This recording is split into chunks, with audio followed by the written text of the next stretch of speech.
we are back. Phil is alive, chat. Phil is alive. Yeah, unfortunately, I'm alive. To be honest, I'm not sure how I'm feeling today. I feel a little sluggish. If you need to take a shit. No, it's fine. It's fine. Like for some reason, okay. It's I don't want to be too TMI, but I haven't yet. Really? Like, no, I haven't. So, and the fact that I'm okay. lactose intolerant, but you know what? I don't want to talk about poop. But anyways, how's the chat doing? How's the chat doing? If you guys don't know, I almost ingested an entire cake yesterday, and I really blame good stream. No, it wasn't. It was an 8-hour stream though, but it was not. It was a 9-hour stream. But it wasn't a good stream. Almost died yesterday. Almost died. But anyways, hopefully everyone's having a good day. Grae, how you doing, man? Yeah, all good. It's like, I missed your Switch 2 streams. You know, look at me here. It's like I feel like when I get, I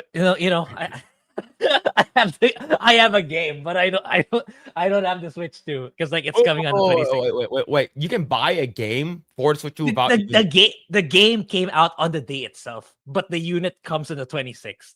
Like, that's weird. Like holy shit! Like this feels like so near yet so far for me. Hey like, man, you only have what like 2 weeks? Yeah, like 2 weeks. Way. Yeah, you're fine. You're fine. Yeah. All right. Yeah. All right. So I'm not gonna keep our guest waiting. We're gonna bring her on right now. You guys probably already know who she is, so please give a warm welcome to DreamingTabitha. Hello. Hello. It sounds like Phil's trying to get a Dude Wipes sponsorship over. I don't think they'll ever sponsor us here. I think typically we talk pretty degenerate stuff, and when I say we, I'm talking about me, and I don't think sponsors would like that. I think that's the reason why we haven't gotten a sponsor yet, but it's the right one will come along, one accident away from something special. Look, if they're gonna if Dr. Squatch is like, hey, I heard that you really like that Sydney Sweeney bath soap thing. If you want to get sponsored by us, yes, we will take that sponsorship. I mean, why wouldn't you? Despite it being completely unsanitary and kind of gross. Why wouldn't you? Like it's weird. People are like, it's on brand. It's on brand though. Yeah, and it's packaged in her underwear. Of course it is. Yeah, it was. Oh man, I missed out on a pre-sale. It was limited edition. Sorry, you didn't know. I didn't know it was packaged in her underwear. Oh man, that's wild. But so you do know what happened yesterday, right, Tabitha? No, okay. So I caught like a glimpse of it, and I was in my own world trying to figure things out with technology, as I am the proud owner of a Switch 2 and the game, not just the game. So I have to wait. That's really long. I saw the thumbnail, guy eating a cake, kind of obese. I popped into the stream, and I'm like, I don't see cake. How early did you pop into the stream? I don't remember. I just saw you were live. I thought I'd pop in for a little bit, and then I got distracted doing my other stuff. Okay, so or maybe she tuned in when you were done already, because you were playing Expedition 33 for a long time. Yeah, so the entire stream was like almost 9 hours. Like I started at like 8 p.m. and ended at like 5. Was this a personal challenge for you, or no? It was a chat requested challenge. And you heard about the Epic Mike cake stream, have you? I may have missed that. I know about the Sugarfoot and all that, but okay. So so what happened was it was his birthday that was coming up, and one of the chat was like, hey, how much for you to eat an entire cake on stream for your birthday? And he said, I don't know. He's like, just name a price. He said, I don't know, $500. So I according to what I heard, within about 30 minutes, $500 came in.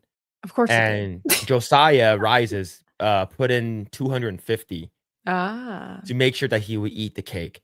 So the cake stream happened. I think it lasted for about an hour and a half, maybe an hour. I think an hour and 37 minutes. He started to slur his words, getting high on sugar, started to get delusional, and I believe he ate about, I think 70 or 75% of his cake. Wow. Which is a lot of sugar intake. So And then the rumor came about, which I'm still not sure because I still have not seen Mike in person, so I'm not sure if he has legs now or not. Not anymore. Yeah. The diabetes got him. He the sugar foot, and then he's basically just walking around stumps, right? Probably, yeah. So someone asked me like 3 weeks ago, "Hey Phil, how much for you to eat a cake on stream?" Oh. And this is not the first time they asked me. Okay. How much? I was like, look, how much did my Epic Mike do it for? $500. I'm like, okay, $500. Nobody said anything, right? Yeah. And then someone said, "Hey, you're Asian. Email us and give us a discount." That's only for family. No, he did it. That's the thing. He So did it. it's one of those family and friends discounts. Oh no! And I considered everyone in the chat friends. So me thinking that nobody's gonna pay money to watch me eat cake. Right. I'm a nobody. And I was like, I don't know, I was like, I was being generous. I was like, I'll give you best price, half off, 50% off, right? $250. Oh, you sold yourself.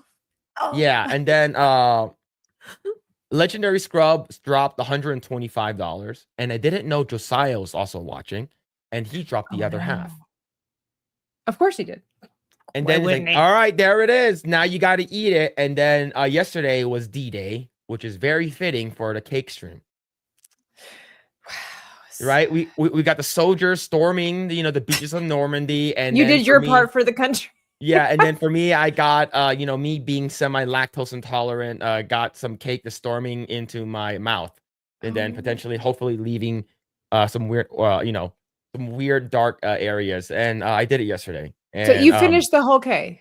No, I didn't. You didn't. Oh, he was very close though. You were very. I was close. I ate a little bit past. Okay, the chat's gonna say, "Oh, he barely ate anything. He's a liar," and stuff like that. And I can, me being Asian, and I was giving you. I know you like Mulan. That's why I kept giving you Mulan inspiration. No, it does not work. It was I was being delusional. So how big was the cake? So Mike's cake, he said that I have to eat an 8-inch diameter cake, and his was a double layer.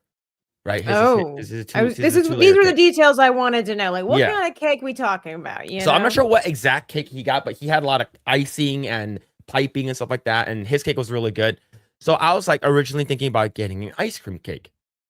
The chat was like, "You're going to die since you are mildly lactose."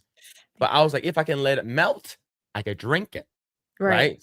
And then if I get like a cookie crust, I don't have to eat cake. It's just the crust on the bottom. But they're like, ice cream has way more sugar. So I'm like, okay, fine. Eating 36, I'm gonna ban you immediately. Melodic method. It's not 63. It's not 63%. So I bought this cake called Uncle Tetsu. It's Uncle Tetsu Japanese. It's a Japanese cheesecake. So it's not your typical cheesecake. How American cheesecake probably not quite as sweet. It's not as sweet, but the cheese is. Imagine if the contents of the cheesecake is baked into an actual cake. Oh. So that's how it is. Okay. So it's diameter or circumference, whatever you want to call it, it's about 6 inches.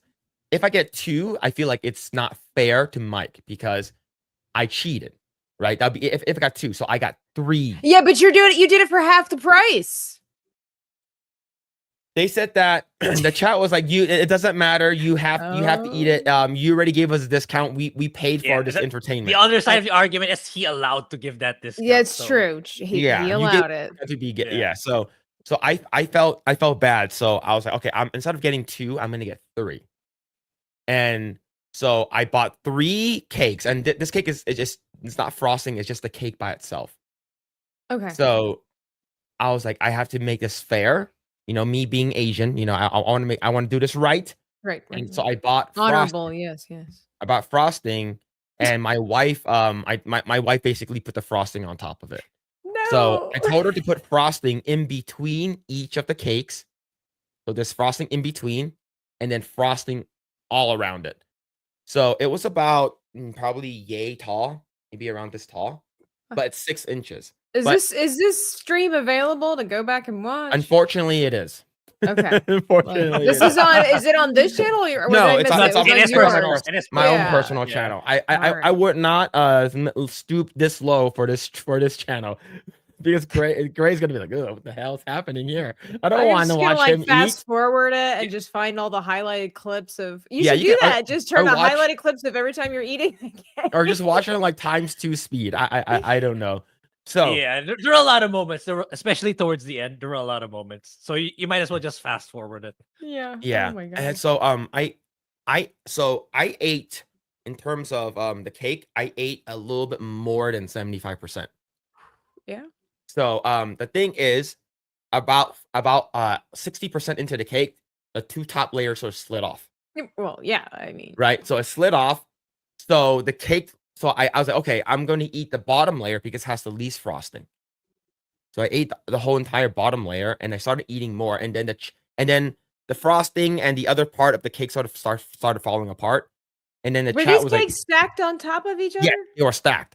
Why did you start with the bottom layer? Don't ask those questions. It's already too late. I thought you were it's Asian. Don't you hindsight. know anything about like science, math, architecture? Like if you eat from the bottom, the whole rest will collapse. If the No. When it collapsed, I started eating the bottom layer because I tried to stack it back up together. like, who eats a cake from the bottom? You didn't play Jenga? What a loser! The math ain't math in here. Phil's a pretty intelligent guy. I may have misunderstood. Yeah, so why would you do that? So at about the 25 to 30%, I was still good. I was still feeling good. I was like, all right, it's good. All right, I'm good. I'm good. Around 50%, I'm like, okay, I should probably stop. Yeah, that's the best part of the stream. At the 50 to 80%. I should probably stop. And then the chat was like, I was like, okay, if I give back the money to those people, can I stop the stream? They're like, no. Eat the cake. Stop talking and eat the cake. So I continued, and right when it got to about 60%, I was like, okay, I really need to stop eating this cake. And then they're like, come on, bro, you're almost there. You're almost there. You know those instigators? Yeah, yes. You're almost there, bro. Yeah. Bro, let me show the cake on stream. Bro, you're almost done. Just eat the cake.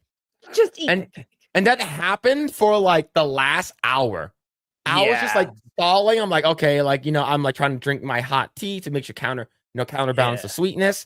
And it did help for a little bit. My wife brought in lumpia, which didn't help. And she's like, here's some savory food. Yeah, I wouldn't have eaten that. I was gonna say like something bitter coffee or something. Yeah. Maybe coffee would have helped. But so I got to about like 69%. And I think right here is a good time to stop. It's like, are you gonna let a black man beat you? Well, he's only half, so it's okay. Yeah, so then they're like, you're gonna lose. You're gonna let Miki, the homosexual, beat you. Just like, what's going on? So then he's like, how would your mom feel about this? And then I basically I imitated my mom in I was like, Phillip, I'm disappointed in you. I was like, why? You let a black man beat you. Because you ate the cake from the bottom. No. Okay, that's the rumor I'm gonna tell everybody. Phil eats the cakes from the bottom. Oh yeah. So I continued doing it, and then right when it got to about like 70%, people were like, here's the super chat. Continue eating. What would Frodo do? Frodo and Sam brought the ring to Mordor, and I was like, we should have let Sauron win. I was legit mad. I was legit super pissed off. It's because they keep bringing like really good arguments.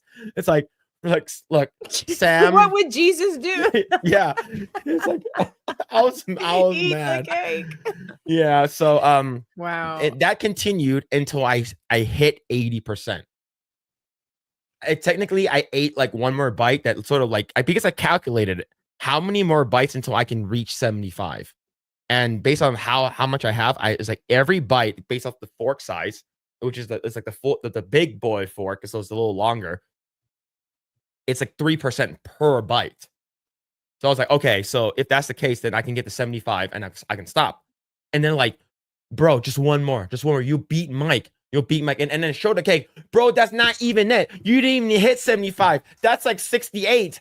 And then people are like, that's just 50. Right. So then I was like, after without a shadow of a doubt, I need to beat him.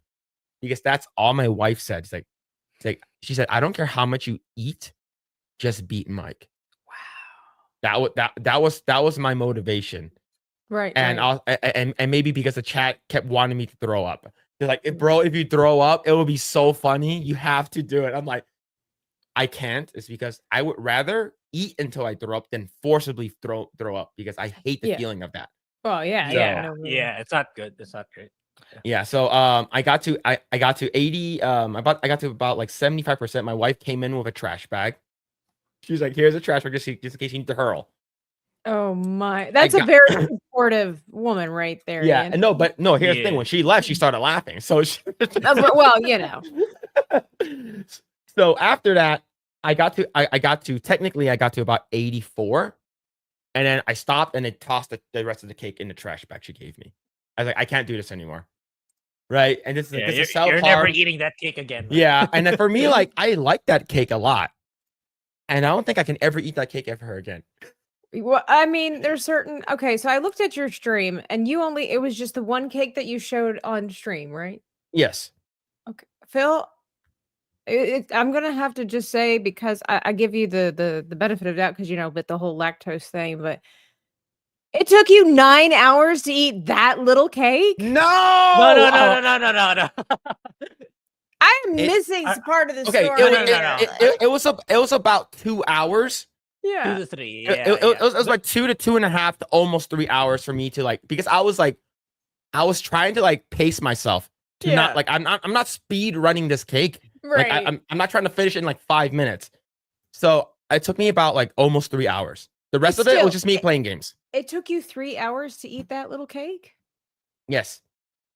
All right. I don't eat sweets. I'm looking at this, the story. This is like the man going fishing story. Bigger. Okay, everything looks bigger on camera. Okay, the camera adds 20 pounds. You know that. Look, okay.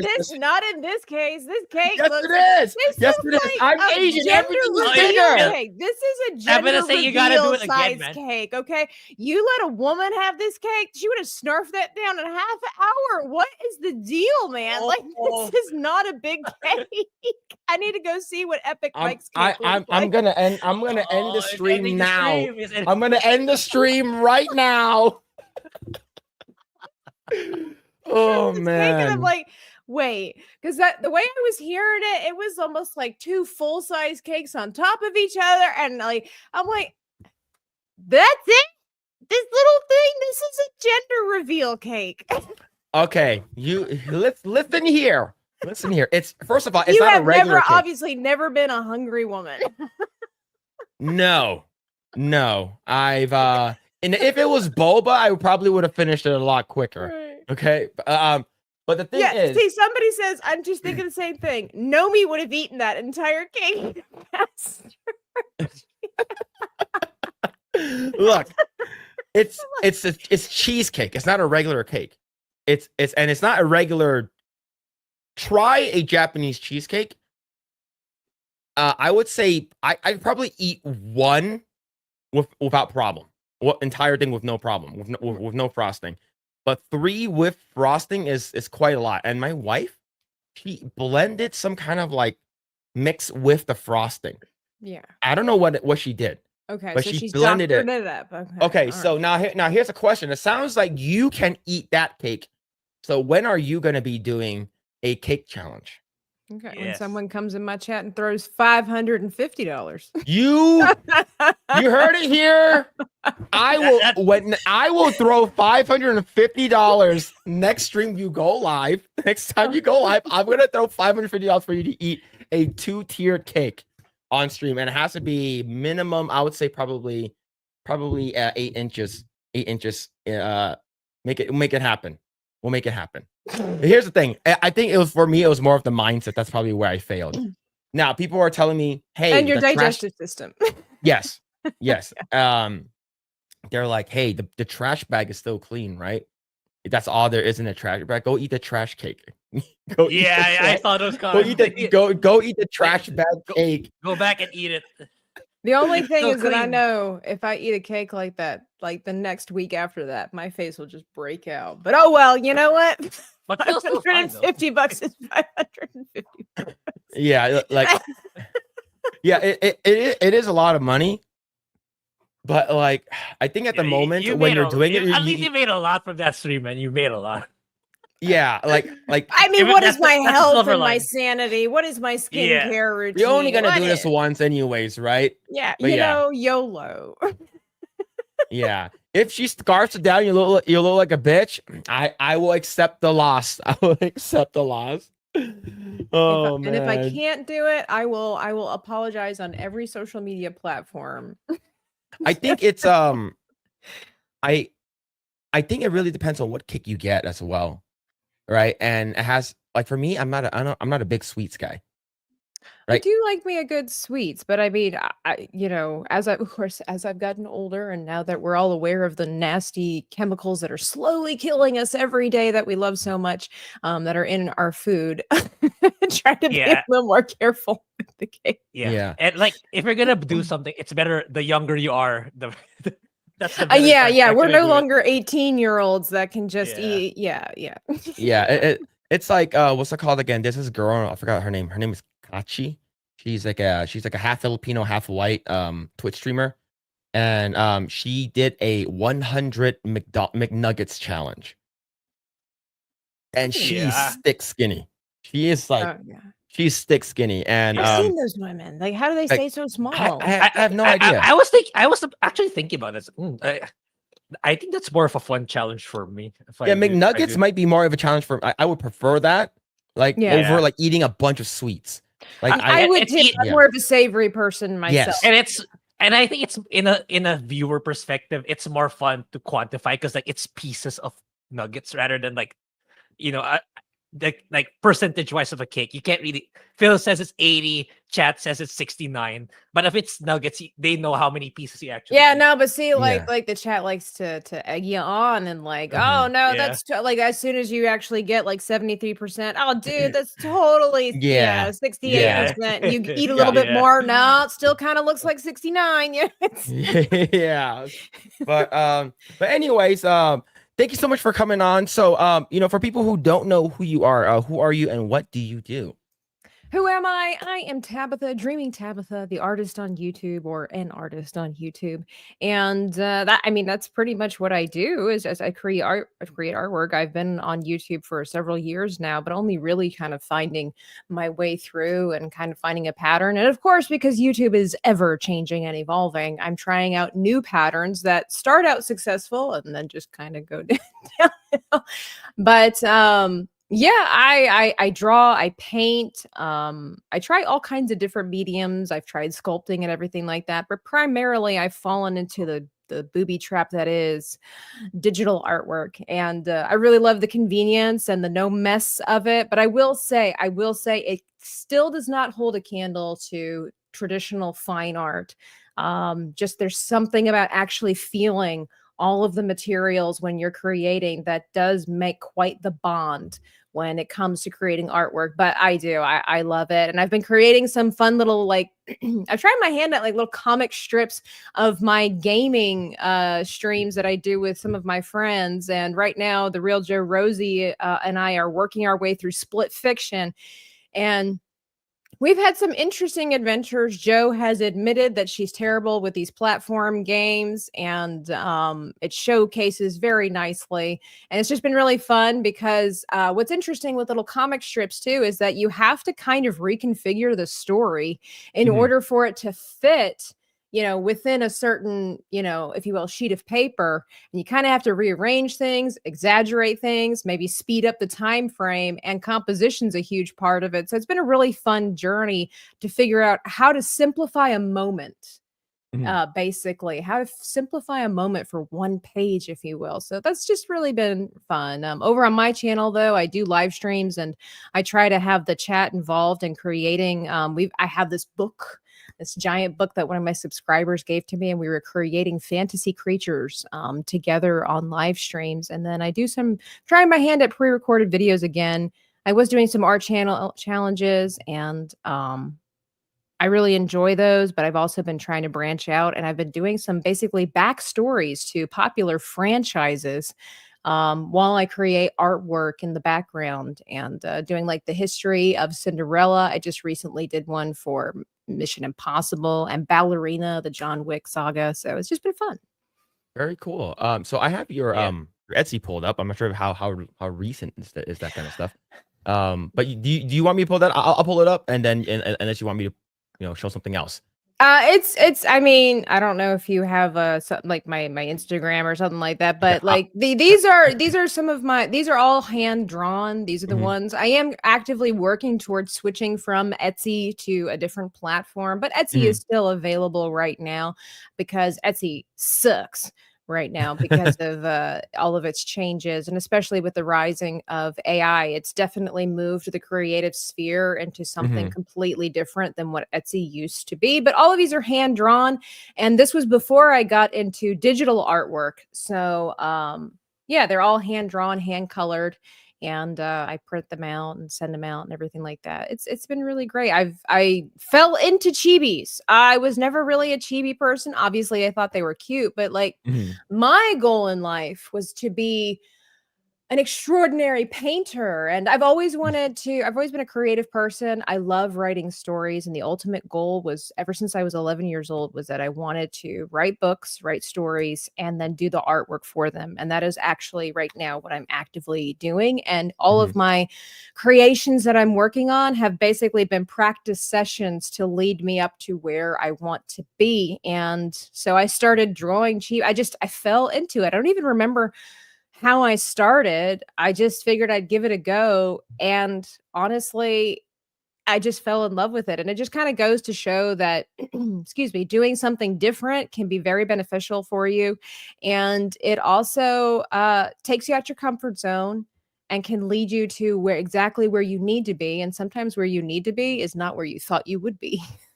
Yeah, like for me, I don't typically draw chibis, but like sometimes it's just fun. It's like, because drawing chibis, you're basically simplifying the character. Yeah. And like, what do you want to if you're gonna simplify something, like if it's like a person's face or something like that, like what do you want to keep there to make The sure key that it's still, features. Yeah. it's sort of the same thing as when you're doing caricatures. Like I used to do a little bit of caricatures for fun. I have a friend who actually does caricatures like as a job. Like Okay. he did it for when he worked at Knott's Berry Farm, and I believe right now he also does it for, if I'm not mistaken, he's a contractor for Disney. He works at Disney California Adventure. So like he does all of that, and he's amazing at it. It's sort of, so when he does it for people, like he sort of finding what are key features to sort of highlight, right? And so for me, it's like the small eyes, the big ears, the yellow skin, right? So if it's, it really depends on how you can go very, very bad with it. It's like, if a person looks really awful, you can make it like, there's this person, I think there's like a lady or a person that like purposely does something in what's it called again, caricature wise, like that makes them look extremely terrible looking. But yeah, so I have your Instagram pulled up, and I'm gonna just like sort of go through it. But yeah, It so has a here's couple of newer things. And yeah, obviously that one with that little, the little Gorgon was what we did recently. That's not my best work. That's just basically on the fly. How are you liking really digital good, art compared to like physical medium though? Like how's your I guess you would say I guess you was I hate that word, but like transition to No, I get you. No, I mean, at first it was really difficult because everything feels weird. It feels off. The weight of the Apple Pencil is different from a traditional pencil. The glass surface of the iPad is so frustrating because it's just slides. I still haven't gotten the proper like layer that you can get over top of it that kind of makes it feel like paper. I'd like to invest in that, because it does. It just kind of just kind of slides off, and so you need a little bit extra control. So definitely developing new kind of muscles, but it took a long time because when you've got your pencils and everything and your markers in front of you, you just reach for them and you grab. With this one, you kind of have to search until you find the right pen, and then you've got to adjust the tapering and all that kind of stuff. And so it was kind of frustrating at first. And so I really just was obstinate and just decided to stick with traditional. And then I started traveling, but I didn't I have like a shelf with probably 200 markers, and I'm like, that's just my markers, not even my coloring pencils. And it's like, I can't take that with me. So it was nice. It's nice to be able to transition to the iPad is what I use Procreate on my iPad. And it was difficult, but there's no progress, there's no growth without a little bit of suffering. Yeah, I remember the first time when I transitioned to digital art, where I got my first like Intools 3, like the small gray one that my like I guess my instructor sold it to me for like $50 back in the day. Oh. And it's like the drawing space is like literally it's like this big. Like drawing on your phone. Yeah, it's awful. And so I know some people like they would tape a piece of paper over it, so it feels like you're drawing. There's some kind of like graphite, and of course you can switch out the nibs, right? Like this is like I haven't done that either. As much like as I complain about it, I haven't made changes. Yeah, this is like the Intools one. You can switch out the nibs to make it feel a little bit more graphite-y, but the thing is that it will never feel like it's sort of like you feel very grounded when you're using pen and paper or pencil and paper, right? Or or even using like Copic markers or something like that, like knowing how much pressure to put. But now working in digital art, I think it's just I love going back. It sort of just feels like it's relaxing or therapeutic, or there's something. I think it's just the familiarity is reassuring and comforting. Yes, it is. And I think that's the reason why. But I do love digital art is because like infinite colors. Yeah. Infinite undos, like, but I think that's what I love about, because I when I usually draw, I draw with a pen. Okay. And the reason why is because it's extremely punishing. So you gotta or if you could draw a marker or whatever, right? So like you really have to think about your strokes.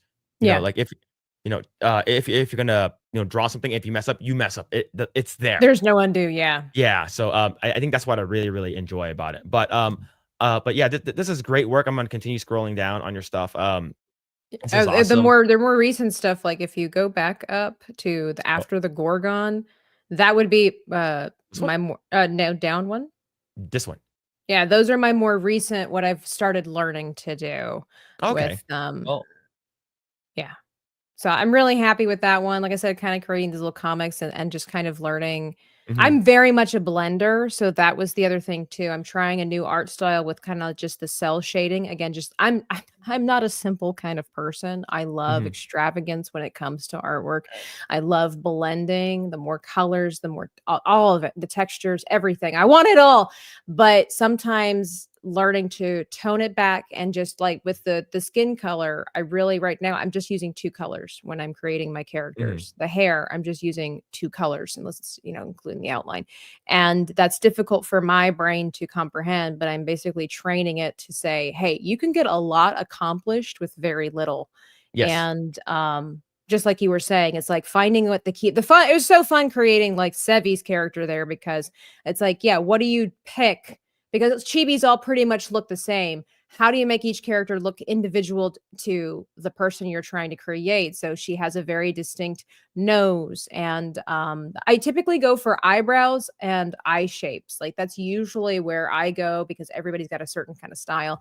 But she has like the certain kind of hair color, the eyebrows, the eye shape, and the nose. And same thing kind of like with Nobi. And so that's kind of what I went for. But yeah, it's something new. I'm having fun.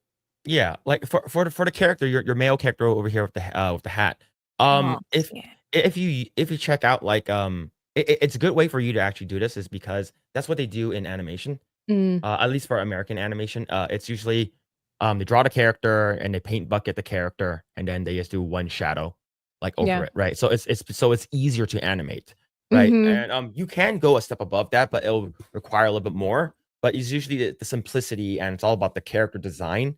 And they try not to make it like extremely overcomplicated, unless you're like a Japanese company or something like that. Like you have like 3 or 4 different shading, different colors and stuff. But so I do want to bring up this other Instagram account. I think this Instagram account is great, is because it's the caricature artist. So it is really awful, but it's fantastic. I think I've followed. Is this an Asian lady that does it? Yeah, it's a lady. Yes, yeah. I follow her. Yeah, caricature party. This person is diabolical. And she does almost like these surrealism kind of pictures where they don't like they have these weird things in the background and they can only make sense to her. Yeah, it's like okay, I'm gonna make the guy, like his nose is really big, so I'm gonna make it extra big where his eyes aren't even attached to his face anymore, and his ears are really big, so I'm gonna make him look like Dumbo. So it's awful. Oh, this is a different person. Okay, I follow another lady, is an Asian lady that does it. There's one that does. Yeah, there is an Asian lady that does it too. What is wrong with her nose? Yeah. It's just, I don't know why, but this is what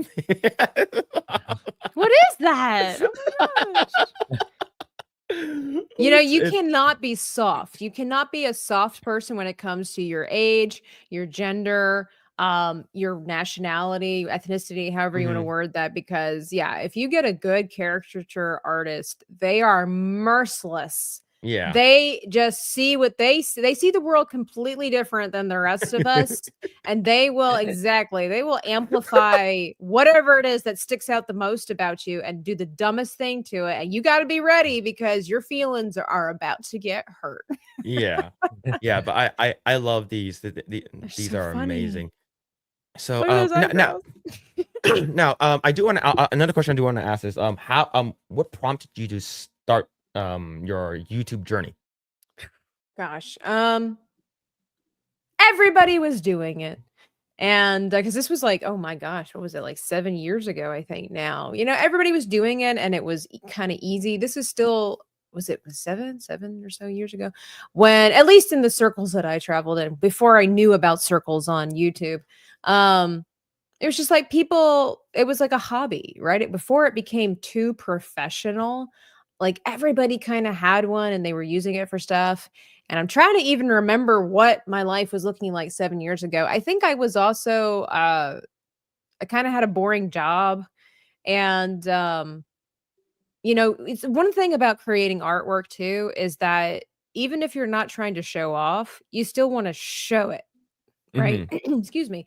You want to showcase it because it's like, look at what I made. It's like your mom putting the picture on the refrigerator. That's basically what Instagram and Pinterest and YouTube have become. Like, I made this, look, and so I've always, like I said before, really it all comes down to like storytelling. Like if you would go back and like, you'll start, please don't go back and look at my earlier videos, but some of them, I really put a lot of effort into it where I tried to make it a little bit more cinematic, very dramatic and kind of storytelling and all the cool, fun angles. And I even had the rigs where the camera would like go slow with the timer and stuff like that. And I just thought it was a really cool way to like video editing and filming. I don't know. I love all of it. I love all of the creative process.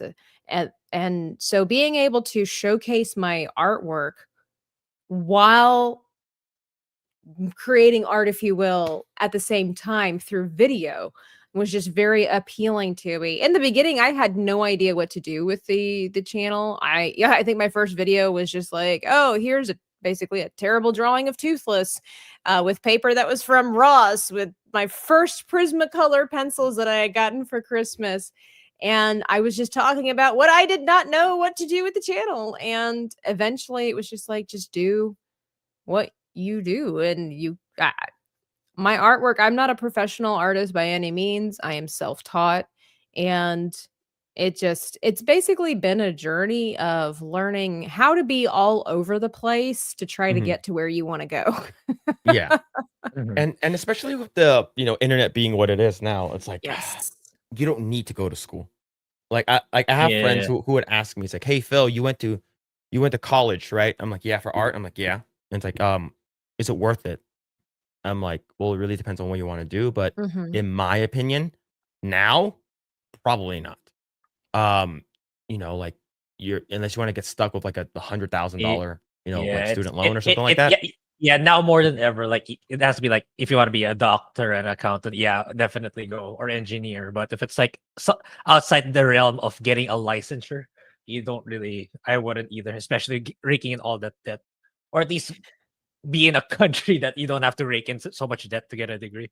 Well, I mean, that's I dropped out of college for artwork as well because one was that I refused to go into debt, and so I was definitely I went to college late, like 21, late, and because I just didn't know what to do with my life. It was like, do I follow the route of the artist, or do I try to do something sensible, like become a nurse, like every third person I knew was doing? And so I tried my hand at photography and all that kind of stuff. And I wanted to try to make sure that I paid for college, but for myself, and I did for the most part. My parents just helped me very little bit, like when I was getting started, but it was like, I don't see the point, every true artist, it's like, oh, I'll just make art and sell it. It'll be fine. It's fine, Yeah. And I did not want to go, but I never saw the sense of going to college to be in debt. That just never made any sense to me. And I'm very appreciative that my father was of the same mindset. We believe that education is very valuable and important, but it was like, kind of like what Grae is saying. It's like, I will say my one argument against the idea that you don't have to go to college for artwork is that learning the fundamentals would have been so much more beneficial than just figuring it out on myself, because I'm still having to look up YouTube tutorials, and granted, they're free, but the problem with researching it for yourself is that you don't know where to start, right? I basically look up tutorials when I run into a problem versus having learned something already, so I don't have to worry about it later. So that's my only thing. I think that it's good idea to maybe go to college for artwork. And I would suggest community college. I mean, why go to university, which is what I did. But it's like, go there and maybe take a year, of the fundamentals. Or yeah, I was gonna say maybe just a short course. You don't need to go through like a 4-year one where you have to rake in expensive tuition. And just one to get thing started. I will appreciate about my photography teacher, I did have my own little photography business on the side for a while. I primarily focused on ironically, I focused on graphic design and photography in school, not drawing. I never took a single professional painting class. Was that he was honest with us and told us that we would need to learn how to schmooze, because a big part of selling artwork was really not artwork. It was more about who you know and who you can talk to and butter up into investing in what you. And this is the thing that they don't teach you in art. Everybody will tell you, and I don't appreciate the fact that it's not a part of the curriculum, is that they don't tell you, and so many artists are misled this way. You need to learn business. You need to understand marketing. You need to understand taxes. You need to understand all of these things when it comes to artwork. Artwork, unfortunately, we can't just be these wonderful, savvy people with our cup of coffee and our berets, surrounded by our books and birds and raccoons or whatever, painting during a stormy night and whatever inspires us. And everybody's going to flock to it and just be like, oh, she's so mysterious. I wonder what she's painting. It doesn't work that way. You have to put so much work. I remember they brought a professional photographer in one time, and he was on. I appreciate it. He was honest. Of course, I was young and dumb. I'm like, no, I'll find a different way. I'll be okay. But he's like, I think he said 90% of his job, and he was an entrepreneur. He had his own photography business, professional car photographer. And he said 90% of what I do is not even photography. He's like, it's paperwork. Yeah. And that just robs the joy of it. And so, especially when you're young and dumb, you're like, oh, I'll get around it. I'll figure out the system. Yeah. And it's really sad that maybe it's changed now. I hope that it has, because so many people have spoken out about it, but it does not make sense that business is not even the tiniest bit included in an art degree. Yeah, it's a permeating. I don't think it's just a US problem. I think it's especially here in the Philippines. Like, it's like up to now, we still do not have any financial literacy classes. I don't know if that's fixed now in like early years, but I never had it in my elementary, high school, even college. Like I took a business degree in college, but they never taught you really how to like properly manage your finances, like how to, establish that revenue pipe chain. Never. It's like useless theories that you never really get to use in real life. So that's why I also think that college is not really useful. They're only very, very particular courses, like I said earlier, where you need a license. That's when it becomes useful. But I think all around, regardless of your career path, you need to have some form of financial literacy at some point. Because Philippines is like a third world country. I feel like there are a lot of poor people, for sure. But it's one factor is they lack the opportunities in education. But the other part is the people that do, they don't know how to manage their money properly. That's it. So so it's like it's really a big problem where people don't like, even the people who make a good salary, they they blow it all in like a week or two. So it's for me it's a big problem. So I definitely get that. Yeah, like I remember, so when I went to college, they don't really tell you how to make a portfolio. All they said is just put all your best work, whatever you think is your best work, and just do it. Another thing is that they don't teach you, like you said, business side of it, like how to network with people, and it's sort of like because like me working in the game industry, like and also the art industry, like for over like a decade now. It sucks. It's because you could be the best artist at the studio, but if you do not mesh well with the culture there, you will get let go. Yeah. I was afraid of that because number one, college. Secondly, well, artwork, liberals, whatever you want to say. Unfortunately, our breed of people tend to be on the flaky side. I don't know what it is. I think part of it has to do with artists being very intuitive. A lot of us are more thoughtful and aware, I should say, of like feelings and stuff. It's just you have to be because you're trying to capture it in your marble, in your painting or whatever like that. You have to be more aware of how people function. So I wonder if that's part of it, because a lot of liberalism does have to do with being in tune with, or not in tune, but being aware of your feelings. So that was my concern going in, was how am I going to mesh with these people? Because everything I've always heard is that artists are weird, flaky, effeminate weirdos. And I remember we had to do an art project. This was when my first class I ever took was a drawing class. And we had to I don't remember. This is another problem. Like I know things, but I don't know the names and the terminology. We had to do a picture that expressed a thought without being too on the nose, right? You look at it and you kind of have to think, oh, this is what that represents. This was during the McCain-Palin presidential run.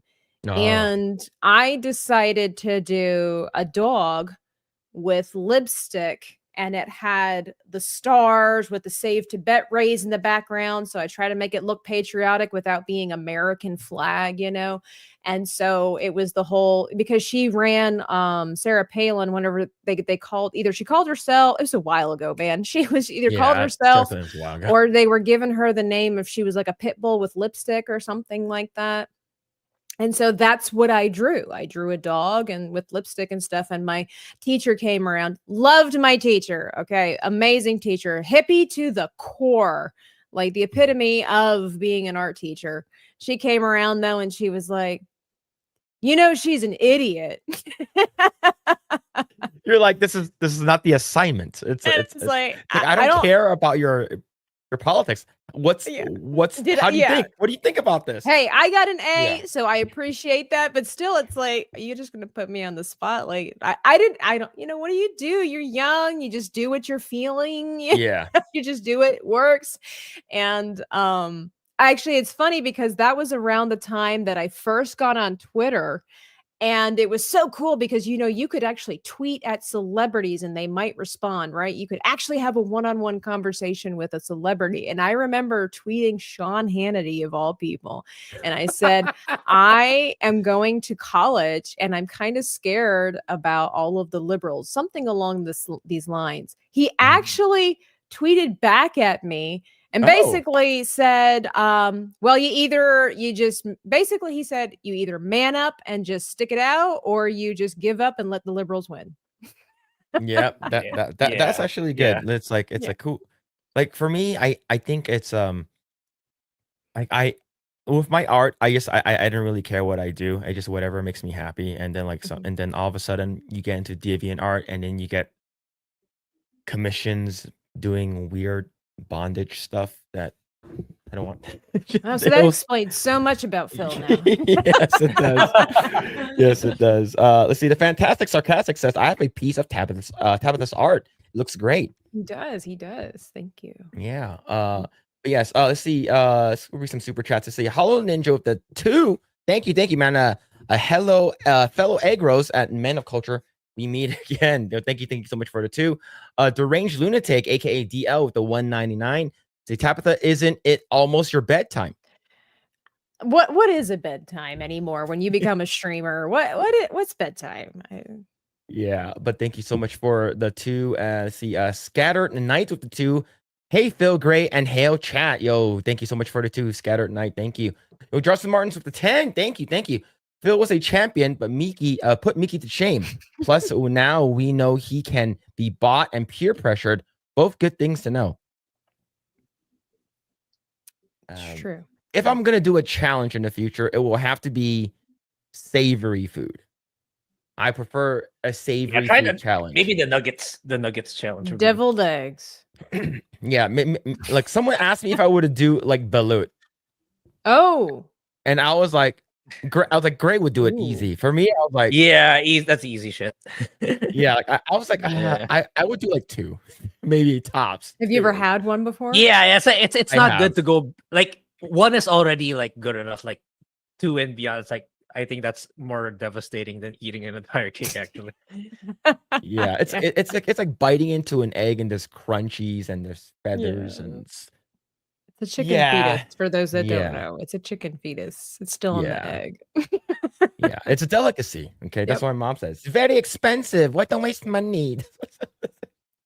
Probably for you guys, it's more expensive. Yeah. Oh yeah. Nobody here would normally eat that. My brother went to the Philippines once on a missions trip, and they all thought, "Oh, let's get the American white boy to eat balut," and his friends were all grossed out. And my brother's like, "I don't care," so he ate it. He's like, "It's pretty good."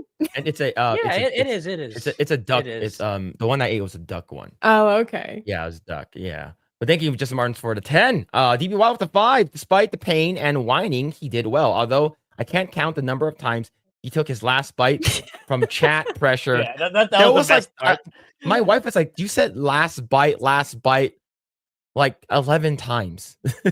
Because Phil ain't no quitter, guys. Yeah. But thank you for the 5, DB Wild. Thank you. Century egg. I actually like century egg.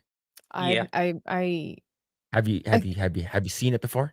I have. It's weird looking, huh? I think that it's one of those things, as the saying goes, when in Rome, do as the Romans do. I don't think that I would trust a century egg in America. I would want to go to its homeland. You know what I'm saying? Like the motherland. Where people know how to do that and it's not imported. I would say if you're eating a century egg, do not eat it. Just like pop it open from a freaking can and just stuff it in your mouth. Like it won't kill you, but it doesn't taste good. And then you kind of wonder, why are people eating it if it doesn't even taste good, It's century egg? I don't think it's healthy. Us Asian people, we're weird, man. Hey, waste not, want not, man. Like between Europeans and Asians. It's often like served in like if it's someone's birthday party, if you guys are eating in a Chinese restaurant. Century eggs usually they're the menu. Yeah, and it's for Cantonese dish is served in porridge or congee, and it's usually in a breakfast thing. Yeah. All right, so I'm gonna bring up a photo of it, and people are gonna like this looks like egg that has been like left that in had a someone's dinosaur in it. basement for. It looks like it's from the Jurassic Park movie. So this is the egg. It's sort of like black and translucent a little bit. Yeah. The egg yolk in the middle is super creamy. So it's sort of tasteless. It doesn't really have kind of looks too like much it's made out kinda. of gelatin. Yeah, it does. Yeah, the actual the egg whites, I guess you would say, it's sort of feels like gelatin. But it's usually in like porridge. But I can't eat it like just by itself. Like it won't. I will eat durian. No. Now that's crazy. Have you had durian, Tabitha? I have not, but I've heard the. Would you try durian for $500? You will, right? I would. Right. This is the one that smells like vomit or rotten flesh, right? But it tastes really good. Yeah, it smells like a septic tank. To be more more accurate. Yeah, but it's like a wet banana texture. Yeah. It's like a wet banana, and it's a cousin of what's it called, jackfruit. Okay. Yeah. So people can't stomach the smell. So that's right, the reason exactly. why. It kind of makes you wonder I think this about a lot of different foods, but like who is the soul that said, you know what, this smells like a dead dog, but I'm gonna eat it anyway. Right? Yes. It's like look, Asian people are weird. It's like, can you eat it? Don't waste it. Don't be so wasteful. Why are you wasting food? Well, like I say, Europeans are not much better. My mom went to Scotland. You've heard of haggis, right? That I heard of the word, but what is it? Okay, it's where you cook a dish, like all the meat and the intestines inside of the stomach of a sheep. Sounds good, actually. Boil it and everything like that. Yeah. Grae, like the Asian people. The Asian people in the chat. That sounds pretty good. That sounds pretty good. Hey, my mom said it wasn't bad. She probably would never eat it again, but she was like, when in Rome, do as the Romans do. She's like, I'm in Scotland. I am going to eat haggis. And you know what? I mean, what is it? The British eat the blood pudding. And yes, all of that. So my mom grew up eating liver. She never knew it was bad for you until people started saying that it was. And it's like, hey, when you're poor, you eat everything. Have you not had like the blood pudding? I haven't. Where am I going to get blood pudding? Me and Grae can get some for you. So our version, Grae's version is called Diniguan.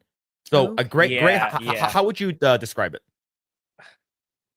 Because I don't eat a lot of it. It's like whenever like my mom just brings it up for you, like from very occasionally she gives me those. How would actually? I know it's like blood of something, but I just eat it because I'm not really picky. Pork blood stew. Exactly what it is. The only universal thing I really don't like to eat. I know it's a hot take, is tofu. Anything tofu. I do not like tofu. And tofu. Grae is like, I don't eat that soy stuff. I don't eat that soy stuff. So this is Diniguan. It's a little bit on the vinegary side because it's made with vinegar. And you don't eat this raw. You eat not raw. You don't eat this by itself. You eat it with rice. That makes sense. Yeah, it's good. Yeah. It looks good. For us, it's like this one is not. This one is stewed, but the dim sum version, that one is like, if you were to ever come to LA, I don't think you should though, but if you were to ever come to LA, I can bring you to a dim sum restaurant and we can get what's it called again? It's called, we call it pig's blood dim sum, but that one's pretty good. And then of course I will also have you try chicken feet as well. I see. I have never had chicken feet, but I wouldn't be opposed to giving it a try. I made it's funny. Me and Alan Ing, we had Kara try it, and she was like, "It looks weird." I'll try it. Carolyn. Yeah. Okay. She ate it. I remember. Oh, it's actually pretty good. She said it's tasty. So this is the dim sum version of it. Let me zoom out a little bit. But this is like I could the dim see sum her version trying it out. But yeah. So but yes, it's just once you get past the thought of it and you eat it, you're like, oh, this is actually pretty good. Right. Much like the durian. Yes. But yes, what's it called again? Sorry if chat's like, this is gross. Why are we talking about blood pudding? This is weird. See what's going on? What's going on? What's happening? But yes, all right, let's go ahead and actually talk about our first topic here. I do want to bring this one up because I think this one is actually pretty funny. Oh, no. This comes to us from superhero hype. Black Panther has a white son. Well, he got around, didn't he? Okay. Yeah. What? Yeah. So, what do you guys think about this? Yeah, well, first of all, his son needs to go through puberty because he little effeminate looking there. Oh, what about you, Grae? Yeah, I don't know what they're upset about, because like I could be wrong, but what I've read earlier this week about this is like he's actually the villain, right? He's actually the villain he's like in this version of the comic. I don't know if he's legitimately T'Challa's son, but according to what I've read, it's the same thing what happened in Black Panther the movie, where Killmonger like overthrew T'Challa for a moment. I think it's the same thing. He overthrew his dad. So why are they so mad? It's like a villain, white guy being a villain. Don't they like that? I thought you guys like white guys being a villain. So, well, that's what these lefties and these progressive writers, that's what they love. Yeah. So why are they mad? Like I don't know the legit story, but what my understanding is, he he violently overthrew T'Challa for the throne. So it's white guy being a bad guy, not really Black Panther per se. But at the same time, it also reflects that this race swapping thing is a one-sided street. Like, it's okay to make the white guy black, but if you make the black guy white, it's something worth getting outraged over. It's racist and all that. Yeah. So yeah, it shows their hypocrisy. Absolutely. Yeah. So here's the quick, I guess, summary for it. In Marvel Knights, the world come to #1. This is the issue #1. T'Challa's son, Katema, a white man, becomes a new Black Panther and king of Wakanda after defeating his father in a duel. Born to T'Challa and Monica Lynn, Katema's appearance sparks debate about his percentage, with possible explanations like adoption or genetic manipulation. Story's canon status is unclear, with more details expected in the future issues. So we're not sure, like, exactly, like, if he's, how white is he? Maybe he has, like, he's that. Yeah, he's like mixed. He's basically Epic Mike. Yeah. Well, the thing is like nowadays, we know that the world has it's intermixed for a lot of ways, right? And I see this on the interwebs all the time, where it's like some people have just forgotten that, like, people used to be like, it was kind of cookie cutter. Like, if you had this skin, you were from here, this kind of, and I see it now where it's like, this stuff going around that redheads are black people. Yeah, like, that's weird. Where that was coming around, and I've seen it too, where they, saying it's like, well, don't you, like, white people can't. I hate to make it sound like we're talking about dogs, but this is like, these are their words basically, where it's like, white people can't throw all colors, but black women have been known to be able to throw all colors.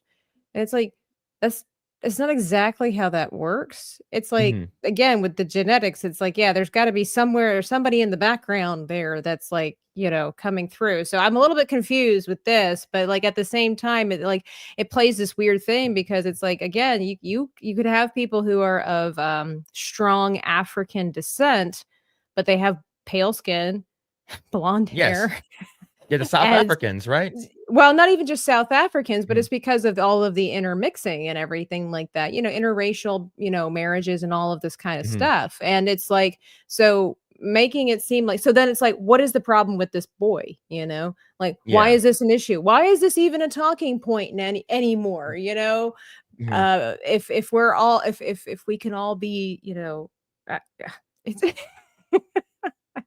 but I am confused. Is this canon, or like, what is this? Like, I'm not sure. Maybe I think so. In the books. I think it's the latest issue, I believe, in Black Panther. So there's gonna be more issues to be released, so we get to know more about his backstory. But just on this alone, the Wokies are upset for some reason. Like, yeah, it's really weird, because according to what I've read, I don't know, chat. Maybe you guys can correct me, but he's being late is kind of like the villain in this story. Yeah. So why are they so angry? You see, like, it supports your narrative. You guys like bringing down white people, so I don't see what the outrage is all about. Yeah. I mean, it's and again, it's like this weird nonsense about bickering over skin color and everything like that too. But it's like, I follow this one lady on Instagram, and you would never know. You would never know that she was half black. She literally looks just like a white gal with curly hair. Like straightly put it this way, extremely curly hair, because lots of white people have curly hair. But like you would never know. And she gets this question all the time. And then she actually has to show proof. She doesn't have to, but you know, like for the sake of the internet, she'll actually hold up her parents' wedding picture and her dad's 100% black. Yeah. So it's just Yeah, it really depends, like who's the more dominant genes. yeah. So it's just Black Panther, who is T'Challa's white son. Like, why you gotta put it like that? Obviously, it's kind of weird because of whole, you know, Wakanda's supposed to be in Africa, so it is a little alarming when all of a sudden you see, you know, Fritz over here. Yeah. I would have thought he was Aquaman's son if I was just looking at this picture.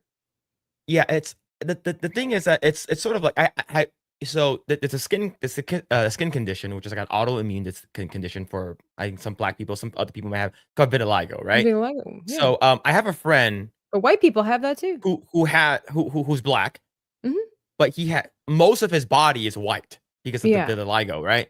So like he looks like a white dude, right? So like it's just like, so is like, can he play a, like, let's say we're talking about Hollywood terms, right? Can he play a black man in a movie? He, of course, they're gonna say he's not black enough, is because his skin color needs to be, it needs to match the description. So, which is like in a way racism, but you know, it's typecasting, which these people are so like angry about. You shouldn't typecast, and then you typecast for their benefit. They're okay with it, but it's also the same thing with I guess you would say Elon Musk. You know, people are like, oh, he needs to go back to his country. You mean Africa? And like, oh, whoops, gotta go. Right. You know, it's just like they gotta leave. So yeah, this shouldn't be an issue. And plus, this is not a real character. It's not a real person. It is not a historical figure like Cleopatra or Jesus, which we're going to talk about later. But the thing is, but with this big uproar, we do have this hilarious article from Daily Mail. Marvel fans beg for Ryan Gosling to lead Black Panther 3 after a white version of superhero revealed. That's funny. I mean, look, I am okay with this. Okay, I'm okay with this. All right, this or cast the black version of Robert Downey Jr. from Tropic Thunder. It can happen. Like we haven't seen the replacement of Chadwick Boseman yet. So that's true. Yeah, that is true. It can happen. Oh, it wasn't his sister. Yeah, you have to say. Yeah. I didn't even watch that movie. I didn't even. Yeah, it's not great. It's not. I watch it. There were some things about it that I liked, but they kind of ruined. Like, all right, I will be honest. Like, I was excited about Neymar just because he looks like such a fascinating character. Yeah, for the record, I'm quite the normie. I'm like a surface level comic book person, and I'm definitely more invested in JLA, like the, you know, Batman and all that, than I am with Marvel. But when I saw like the snippets and everything, and I was hearing the whispers in the wind about Neymar, or however you want to pronounce it, he fascinated me and intrigued me to no end. I loved I know everybody be like, oh, Tabitha's thirsty, but I loved the design concept. Okay, like it just was fascinating to me. Okay, she likes the la kukulkan. I mean, I'm not gonna lie. Like, yeah, he was very pretty to look at, but it just overall was such a cool idea. I just loved it, and so that's what really had me intrigued. He seemed like a really cool villain, right? And they left no mystery about him in the movie. Like, he shows up like just in the first couple of minutes, instead of like sending the servants and like, who is this new evil person on the rise? They're like, oh yeah, it's Neymar. Like, okay, like they should have totally waited until like half an hour or 45 minutes into the movie before they reveal who is this great evil genius person. You know, it totally ruined the amazement of that I had for like the original Namor, the Submariner. The reason why he's such a big like character is because he I believe he predates Aquaman. He's old, yeah. Yeah, and he is Marvel's official first mutant. That's right. So that's why it's a huge thing. So that's why when they're like, they race swapped him because he's supposed to be like this white skin. I'm not sure. Like in the comics, he has like a pointy head with like sharp ears. right? Yeah, And, he has, the point. yeah, and so they made him like Aztec or something like that in this one, Yeah. which is fine, you know. But it should have been more impactful. Like, you know, I believe that he first appeared in like early 1960s, which is pretty early. And the fact that we're not getting this makes me upset. I would watch it. Yeah, I I would miss watch Tropic this Thunder, movie. man. I would watch this movie so bad. You know, if they would just make this as a parody, you know how like Spaceballs and all of that kind of stuff, or even like Yes. Monty Python and the Holy Grail, it's all spoofs of other stories. If they would make even just a spoof and have Robert Downey Jr. play this part, we would all still flood to the theaters to watch this. Yeah. This would have been amazing. Yeah. Oh man. All right. So now I'm gonna bring this up because for me, you know, I'm not like for me, I'm not religious. And I know Grae, I think he practiced Catholicism for a little bit, right? I'm not sure if like he's very into that, but like I know that a lot of people who are very you know, into their faith and stuff like that, which is great. For me, I'm more I'm not atheist, but I'm more agnostic. I just don't know what I believe in. But I did grow up Buddhist. So, but hearing this, I don't care who it is. If you're going to race swap a character, it can't be something like a religious character. Like imagine if they did it to like Buddha or worst case, you know, Muhammad or something like that. You mean Buddha's not a redheaded, bearded Viking? That would be freaking cool. That would be actually pretty cool. I would like that. So the reason why I'm bringing that up is because it's from the Hollywood Reporter. Cynthia Erivo responds to backlash over her Jesus casting in Jesus Christ Superstar musical. So this is a musical, not a movie or anything, but still. Would you consider this sacrilege? Well, yeah, they used her instead of they, them for her pronouns. Absolutely. Disrespectful in the highest form. Yep. No, I would definitely say it's sacrilegious. To be fair though, Jesus Christ Superstar was never meant to glorify God. It's quite the travesty of religious parodies, if you will. But no, this is wildly inappropriate. This is basically avant-garde. I think that's what Hollywood's doing right now. They're going this weird avant-garde style of film where it's like we're breaking all the rules. We're saying to heck with the boundaries. What if Jesus was a non-binary black woman? Yeah, because and bald. They sort of did a first step, right, with the Book of Clarence, like the one that Jay-Z. I think Jay-Z's the one that produced it. Jesus was black, you know.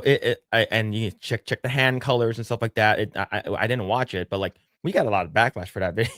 we did, but because like, their biggest argument black. Was, it's like they think that we thought that like he was a pure Caucasian. That's not the point. Like the point was like they were inserting the DEI stuff in it. If you want to go super technical about it, Jesus was probably brown, so not black, not white. So that kind of thing. But the point of us talking about that was that Hollywood inserting their political ideologies rather than respecting the source material, especially in terms of religion. That was the point, which a lot of the people who watched, or if they even watched the video, understood. And preemptively, if there's those people out there, we're not saying that Jesus should be white. Okay, that's not the point. The point is like you try to respect the source material, and this one goes a step further. Apart from being black, he made Jesus, I don't know, non-binary or whatever. Even though it's like if this Jesus Christ Superstar is supposed to be like a jab or a spoof of a religion, I think it's going too far as well. I mean, yeah, obviously, like especially as a practicing Christian, of course, it totally goes against the grain. And but again, it's like even historically, like history will validate that Jesus did exist, even if you don't believe in his deity. Even Islam will tell you that he existed, and it's been proven historically that a man like Jesus existed in the world. So it's just even historically bizarre to do this. It's going down the same route as race swapping Cleopatra, who was Macedonian, and it's like, but why? Now, you know, if you're I don't know, if you're producing like, you know, high school theater and you're like, look, the only person that's available to play Cleopatra is this gal and she does a great job, then that's fine. But there is a big difference between high school theater and Hollywood cinema. Like, you have to think of a bigger audience, you have to think about the money that you're bringing in. It's not necessarily the place to put all of you. This is what, you know, like your one woman shows and, you know, your off Broadway productions are for. If you want to have your voice heard for some kind of bizarre or out of the box kind of interpretation for stuff like this. But the thing is also is that Hollywood has become more and more notorious for its open, I mean, you don't even have to be religious to just see the blatant satanic influence, because they do that. They will actually put his name out there. They will have the symbolism for that particular branch of religion and whatever you want to call it. So it just seems very strange where it's like, and everybody points out that why is it that Christianity is the only religion that we're allowed to make fun of or do things like this? Like I saw somebody and many others say, it's like, okay, now do this musical, but make it Mohammed, you know, do this musical, but make it Buddha, whatever religion you might be. It's like, there is something to be said where it's always why is it gotta be Jesus? And I will always like bring this up again, is because since we're talking about religion, right? I have a close friend, and she works at South Park, and there was an episode called "The Super Best Friends," and where all the I guess you would say these deities, these the religious deities, these religious I guess you know, like Jesus, Buddha, what's it called again, Mohammed, and it's just like I think I forgot who, like Macy, I think maybe the one that forgot already. I forgot which one, but it doesn't really matter. That one, they depicted Muhammad as an actual person. They drew him, right? That episode became one of the banned episodes. Like, you cannot actually, like, on Paramount Plus, it's not there. And the only way that you can find it is if somehow you could like torrent it online or something like that. You somehow pirate it, or you have you have the original copies of it. That episode was banned, and then they I believe they received death threats from like terrorists and stuff like that. And they actually need like 24-hour like security guard at the studio. And this, like, they did it multiple times too. So like, well, like, they made fun of Jesus all the time, you know, like Jesus, you know, like, like Buddha was snorting cocaine. Like did you know, did Buddhist people come out in rage or anything like that? No, of course not. So it's just like, why is it okay to like make fun of one, but it's not okay to make fun of everyone, like everyone else? If it's sort of like comedy, right? If you're gonna make fun of one, then you're gonna make fun of everyone, right? So like, so you want to be included with that. But I guess this, like, Hollywood just knows how to make fun of that. Like, I guess second in line would probably be Jewish people, or like the Judaism. But still, I just feel that they know exactly what they're doing, and they're just like, you know what, we're not gonna get any backlash from this. We're gonna get some people, maybe some you know, super religious group or conservatives come out that will say something, but they're not gonna do anything about it, right? I think that's the reason why. That is one of the pitfalls too, is where it's, you know, people who don't quote unquote care, but it's like, it's not a big deal, whatever. But it's like you push further and further. And what is it Sebastian taught us in The Little Mermaid? You know, you give them an inch and they'll swim all over you. It's one of those kinds of things. I know, life lessons from Little Mermaid, but it is bothersome. This stuff has been going on for years, but it's just they push more and more and more. You know, before, like I said, with Jesus Christ Superstar, that was never a religious ceremonial icon of a theatrical performance. It was blasphemy. It was. But this is where it's like, how much further can we push?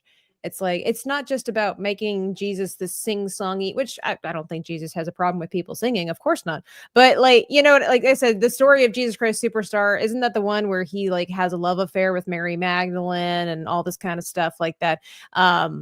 just stuff that's like not even in the Bible. And then that's whatever that is. But then it's like, yeah, what if we made Jesus a woman? And what if we made Jesus a black woman? Because those are talking points right now too. And then not only that, they threw everything at us. What if the only thing that this woman needs to be is if she would be a non-binary trans woman?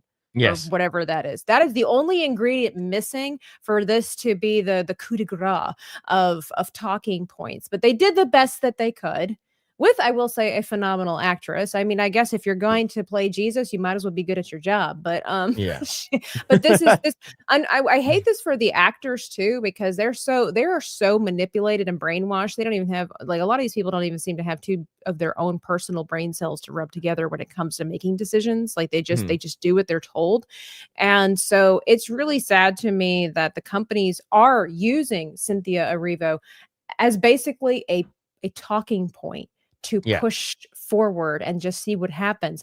They don't really care about her career, because there are plenty of other wonderfully talented ladies out there that would love to have the roles that she has available to her.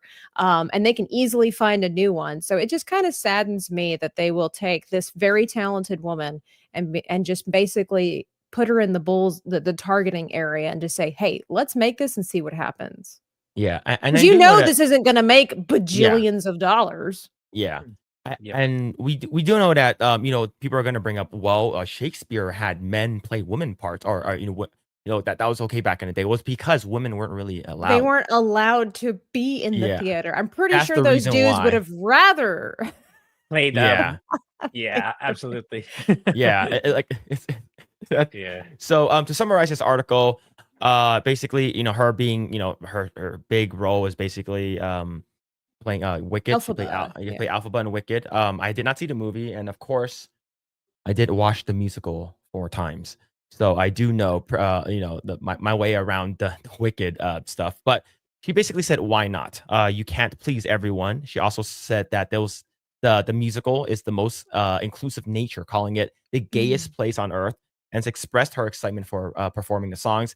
And she also played Mary Magdalene in a female version of the musical. And of course, Adam Lambert, who's also a well-known gay singer from American Idol, is playing Judas. So that's basically to summarize this article. But I think, to be honest, we all know how Jesus Christ actually looks like, and that's him right there. Of course. Okay, that's my Lord and Savior. There it is. That's my man right there. To our haters, we got it right this time. Yeah, like grandma had the picture of her on her mantle because she thought it was Jesus. Oh my gosh. I have actually heard stories of people sharing, like older people sharing this on Facebook, and their kids thought it was a joke, and they're like, Mom, that's Obi-Wan Kenobi. Repost this and say amen if you love Jesus, and they'll be like, amen, and it's like, that's Star Wars. I sort of, all right, I this person will be unnamed of how she is related to me, but I have a person that I know, that I posted an image of Robert Patrick. You know who that is? Oh, it sounds familiar. He played he's wearing a cop outfit. So Robert Patrick, he played the T-1000 in Terminator 2. He played the bad guy. Ah, yes. So there was a picture of Robert Patrick, says, "Can we please pay some respects to this man that was horrifically murdered at a milling factory by a kid and a kid, his mom, and a motorcycle, like a guy from a motorcycle gang." And then this person said, "Rest in peace. This person was so brave." Oh. And this person I know is serious about it. No. Oh my gosh. And doesn't that just go to prove a fact that people will not read about things? They will just, and no disrespect to this person, but like I think maybe we've all done it at some point where it's just like, oh, that's so sad, and we just repost it having no idea who that person is, if they're a good person. We just read the headline, we're like, oh, it's so sad, guy died, little kid, It's terrible. Yeah, it was literally this image right here. This brave cop was killed in a steel mill by a biker who had just kidnapped a child. Show your gratitude for the spied officer by liking and sharing. Oh my gosh, Facebook is ripe for the picking for stuff like this. Yeah, like the thing is, like, this Facebook has a lot of older people, like older generation people who are still there. So when they see AI art, they'll be like, "Wow, this is amazing," or they see like a picture of like, I don't know, like Jesus at walking on water. This, he'd be like, "This is an actual photo. Wow, it's it's insane." It's good. Yeah, it's kind of sad, for sure. Let's see. How people do not do research. You're talking about older people here, people who are like in their 70s. Yeah, like grandmothers who are basically like barely, getting online. They probably like they only scroll Facebook for hours. Yeah, that's it. they scroll Facebook and they think that the ads in the AI are real. Yep. But yeah, man, this is crazy. I had to warn my mother. Now she's usually pretty good about not falling for stuff, but AI has gotten so real and she's not on the up and up. And she shared this one video, which I will admit I had to take a second glance and study it. Looked really real. It was of this exotic frog, but he kind of had like these dewy, spiky things on him that were a little bit translucent, and it was really good. They're discovering all kinds of new things in the Amazon every day. Who am I? I'm no botanist or marine biologist or whatever. Like I don't know all the different kinds of species of frogs, but I'm looking at it and I'm like, there is something. And sure enough, it turned out to be AI. And I told my mom, like, this is AI. And she was flabbergasted and alarmed, because it's like, when, we're on the internet, we see it all the time. We kind of pretty much know what we're looking for. There's a certain sheen, certain kind of shadows. We may not even really be able to describe what it is that we know we're looking for, but it's there. But these people that aren't on the internet and they have no clue how good AI is, they'll get fooled, 9 times out of 10. It's not even just the visuals, also the AI voice. I've been hearing my parents, like, I don't watch with them with the videos, but when the video's talking, it's like, I've heard 11 Labs so many times, like, that's an 11 Labs voiceover, and they don't even know about it. They thought it's a real person. It's like, what about that woman that fell for the Brad Pitt's? Yeah, you would think it would be obvious. Man, my favorite one is when his little head is sticking out from the bed and he's just like he's getting operated on. He's like, the perspective's all off and the color's not right, but somehow it's Brad Pitt. Yeah. So now here's the thing. This is real. If you look at this, this is an emotional. I would have believed in you, but this is an actual real footage of an emotional support kangaroo on a plane. Really? Yeah. Yeah, I wouldn't either. You want an emotional kangaroo support animal, okay? Yeah. This is amazing. I didn't know that was even allowed. So there's this lady. If it's like a private VIP plane, I get it. But this looks like just like a normal. So this lady right over here, the airline won't let a kangaroo fly. He has a ticket. His carry-on luggage lets a nuisance in the plane. Then a drunken tourist. Look at this space. So you could have told me that this was AI, and I would have believed in you, because I'm like, absolutely no way. Absolutely no way. Because now I want to go to Australia and we need to reach out to Shad. We need to reach out to Shad and ask him for a kangaroo. This doesn't make any sense. Well, number one, I thought I heard the other day that this was proven to be false. Now, if this is false, this is hilarious. Yeah, well, yeah. And then the second thing is like, you can't just have a kangaroo. That'd be like me going out and getting a deer or an iguana as an emotional sport animal. Kangaroo are like deer in Australia. They're not like dogs. Yeah, for me, I'm still on the side that this is AI. How is he holding a cup, by the way? Okay, number one, how's he holding the cup? You watch how the peanut falls out of his mouth. Plus, his harness doesn't make any sense. Yeah. It's like this looks. No, the fact that look at the way that peanut fell out of his mouth. I don't believe it. Like, okay, look at that curtain in the back. That's when I think it's like if you actually really dissect this, you're like, okay, yeah, this is 100% fake, right? Yeah. But if you show this to any of those Facebook grandmothers, of course, they will believe you. So like, it's like, wow, why would they let the kangaroo on the plane? Oh yeah, because it has us looking at it because it's like, where's his tail? Like, yeah. I tell you what, the giveaway for me was literally the peanut falling out of his mouth, and the way he was holding the cup. It's like, if see how it glided out of his. Yeah. And more importantly, the people around it. Like, if that was me, I would be looking at it the entire flight. I don't care if it's like I know nobody's got their phone out. Nope. Nobody's going. Yeah. But what you know, the fuck is this? For real though, that's the thing that we, as you know, as the viewers, like now we have to dissect these videos because they're getting better and better. And you're like, okay, what is the reality? What's the likelihood? And then you start noticing things like, yeah, peanuts and tails and curtains and shadows. Like we're like investigators now when it comes to these things. Yeah. Yeah, but I think Google, right, with the Veo, I don't know how to read their Veo 3. It's getting even better. So it's getting scary. It's getting scary. Plus, they don't sell peanuts like that on the plane. Yeah, and by the way, that's it's usually fair. Packed in plastic. And those rations are unfair to the rest of the customers. Yeah, what about my peanuts? Yeah, my peanuts come in a bag like this big. Okay. Yeah. But yeah, I remember what's it called again? I showed like an AI a couple I think like earlier this year. It's like Sora AI, and it was like police body cam that's AI generated. That's terrible.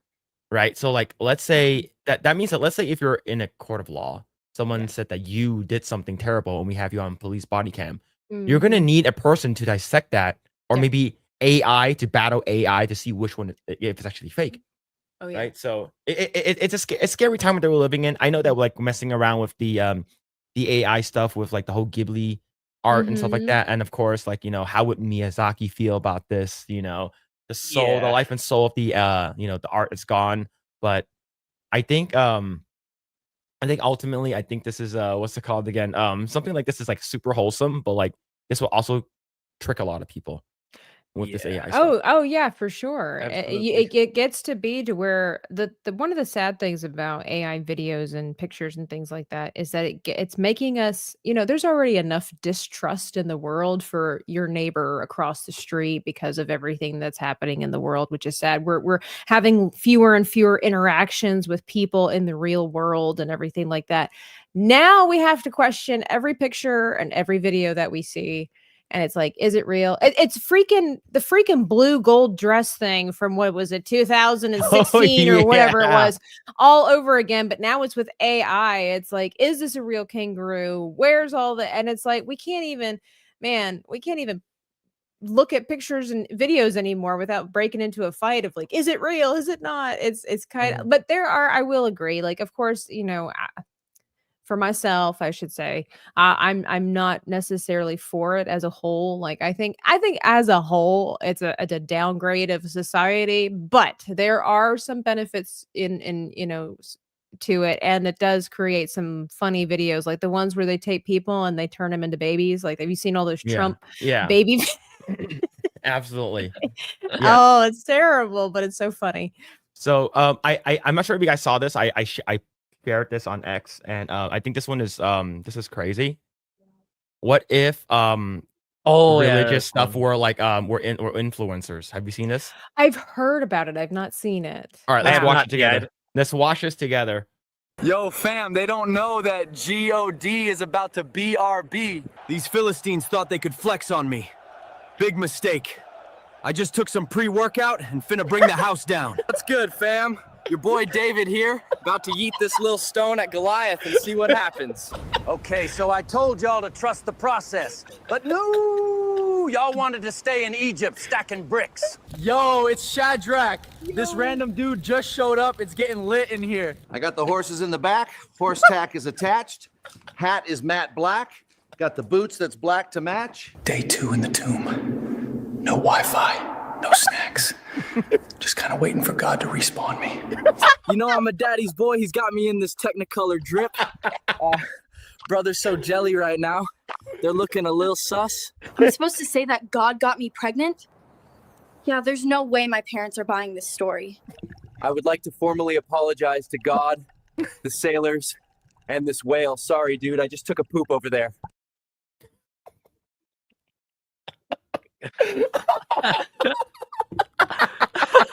I think the Noah, the Moses one was my favorite. Yeah. Yeah. It was so. The Moses one is so good. I told y'all to trust the process. This is so good. This one is my favorite one. Yeah, also so the I good told David y'all and to Goliath. trust the process. Yeah, but stacking bricks. no, y'all wanted to stay in Egypt stacking bricks. And all these like sad people over on the. Oh, and I like the one. I also love the one where he's like in the cave. Like Jesus is like, "Oh, just waiting for God to respawn." The Jesus one was good too. See, like the stuff like that is funny. Like, it's. I don't think that's blasphemous or sacrilegious. Like, it's funny, But if all of a sudden it was Cynthia Erivo being like, "Hey, waiting for God to like respawn me," and then we all be like, "Huh? Doesn't make sense, right?" Yeah. For me, it's like this is like when I used to say it's like. For me, it's history in general is so boring. For me, the best way for you to teach history is like over exaggerate it or make it like a fantasy setting where they hyper exaggerate where they fight each other but they actually don't. Then teach people what actually happened, or make it like everyday stuff. Like where they're talking or, about Wi-Fi and. I get the same vibe here. Like this is a good way to like introduce religion to the different kinds of people in it. Like it. Show something funny first, and this is actually what actually happened. Yeah, the Joseph one took me pretty good too. Yo, I'm wearing the Technicolor drip. My dad.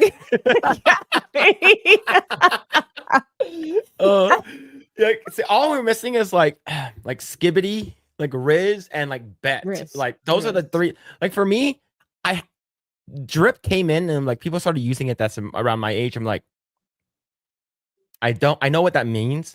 But it sounds weird. And people started, oh man, you got that Riz. I'm like, all right, you got it. Okay. So, funny story. I had to ask. I was in a conversation with Nomi and Joe Rosie, and they were letting me know what the current day slang was because I don't work at a school anymore, so I don't know what a lot of the new vernacular is.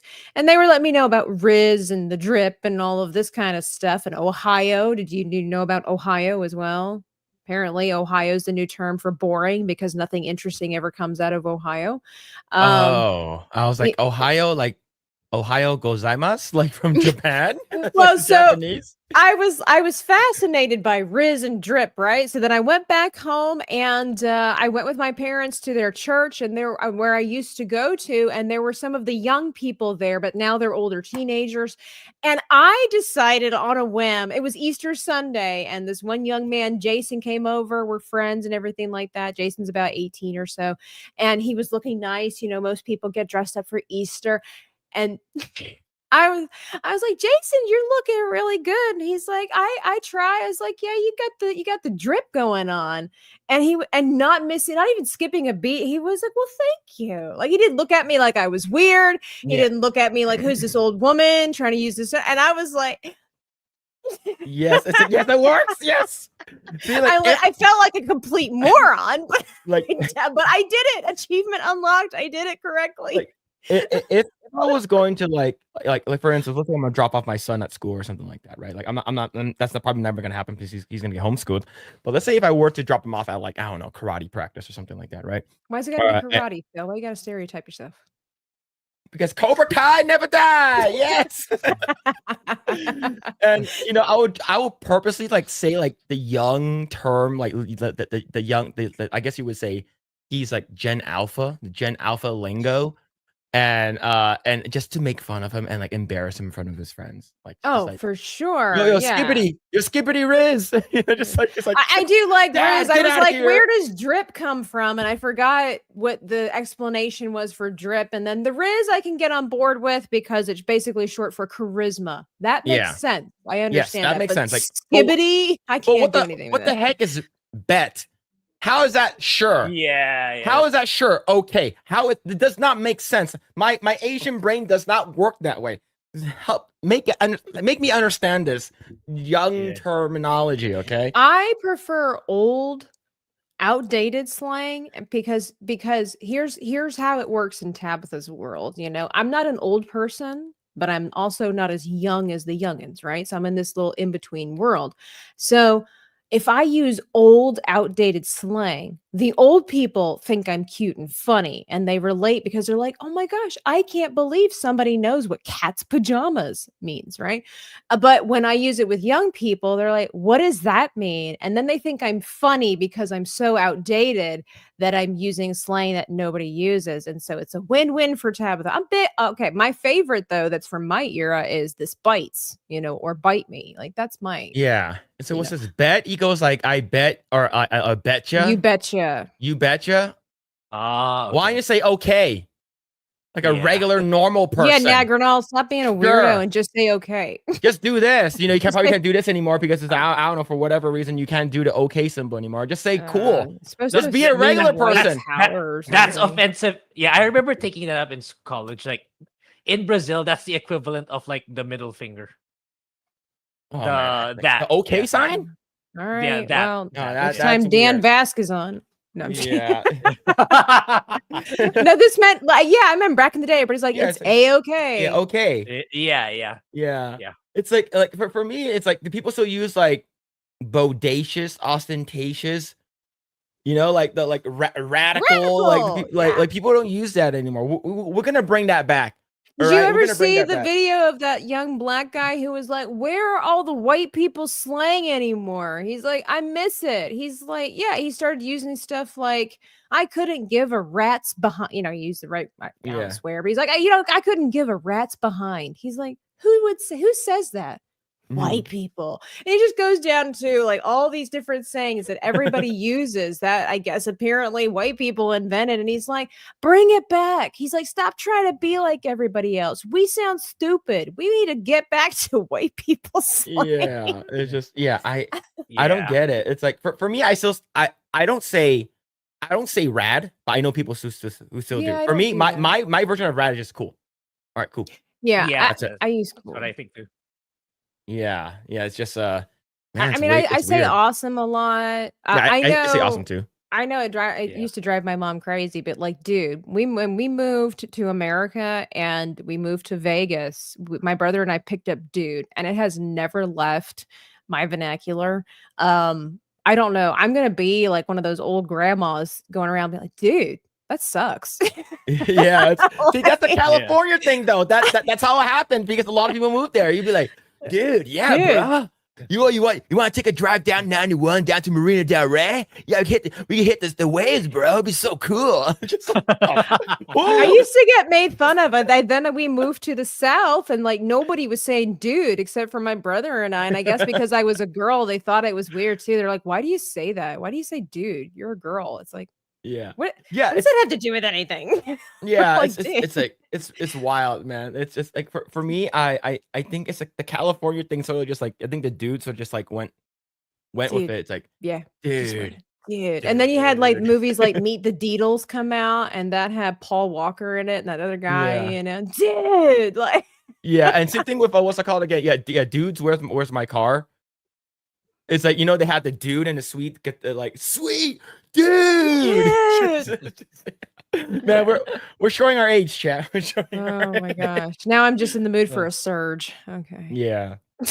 Oh man. I saw they sold that the other day at Burger King. Really? They brought back Surge. I was like, darn it! I bought a water. I want Surge. I should have gone back to the register. I haven't had a Surge in 20 years. I haven't had a.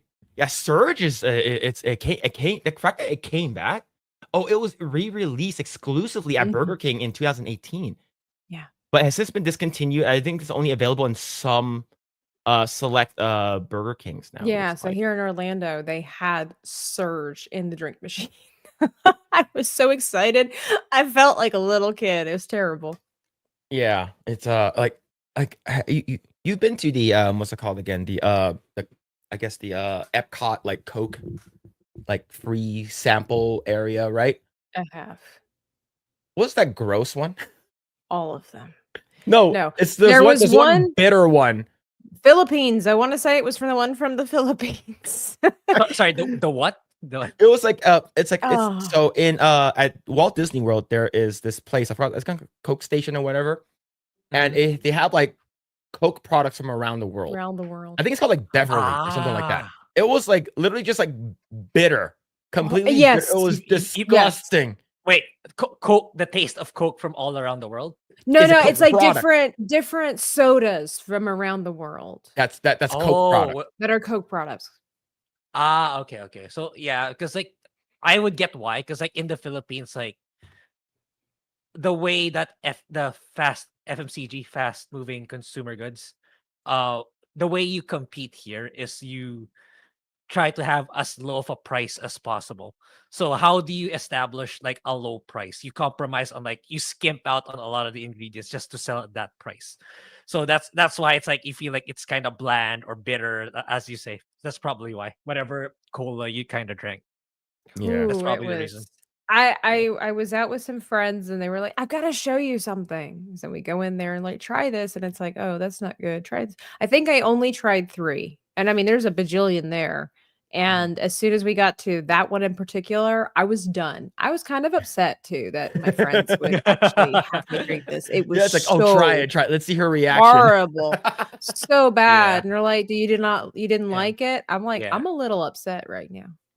and there's people are even saying like, because like me and my family, like we often go abroad to the US, like people are saying our Coke and like our Coca-Cola products taste different because like they kind of rig it.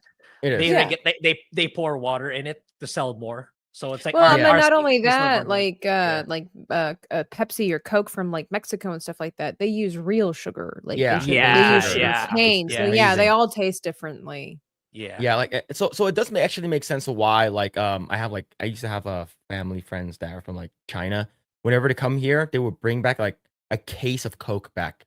It's because they say it tastes different. Yeah. And they would like buy a bunch of like Apple products. It's like, you make them in China, just get them there. Why don't you buy them here?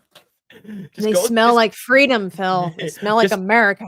Just go down to the sweatshop and just pick it up there. Right. All right. Just ask one of your kids make them for you. Right. Yeah. What do they do in school all day? Make cell phone. Yeah. What's this here? Hey, yo, Jose Taco with the 11 months. Okay. Epic Meek ate an 8-inch. Phil ate it 6-inch. Okay.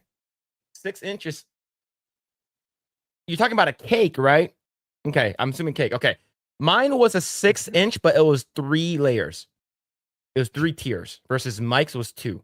So mine is smaller but thicker. This is gonna sound very disturbing.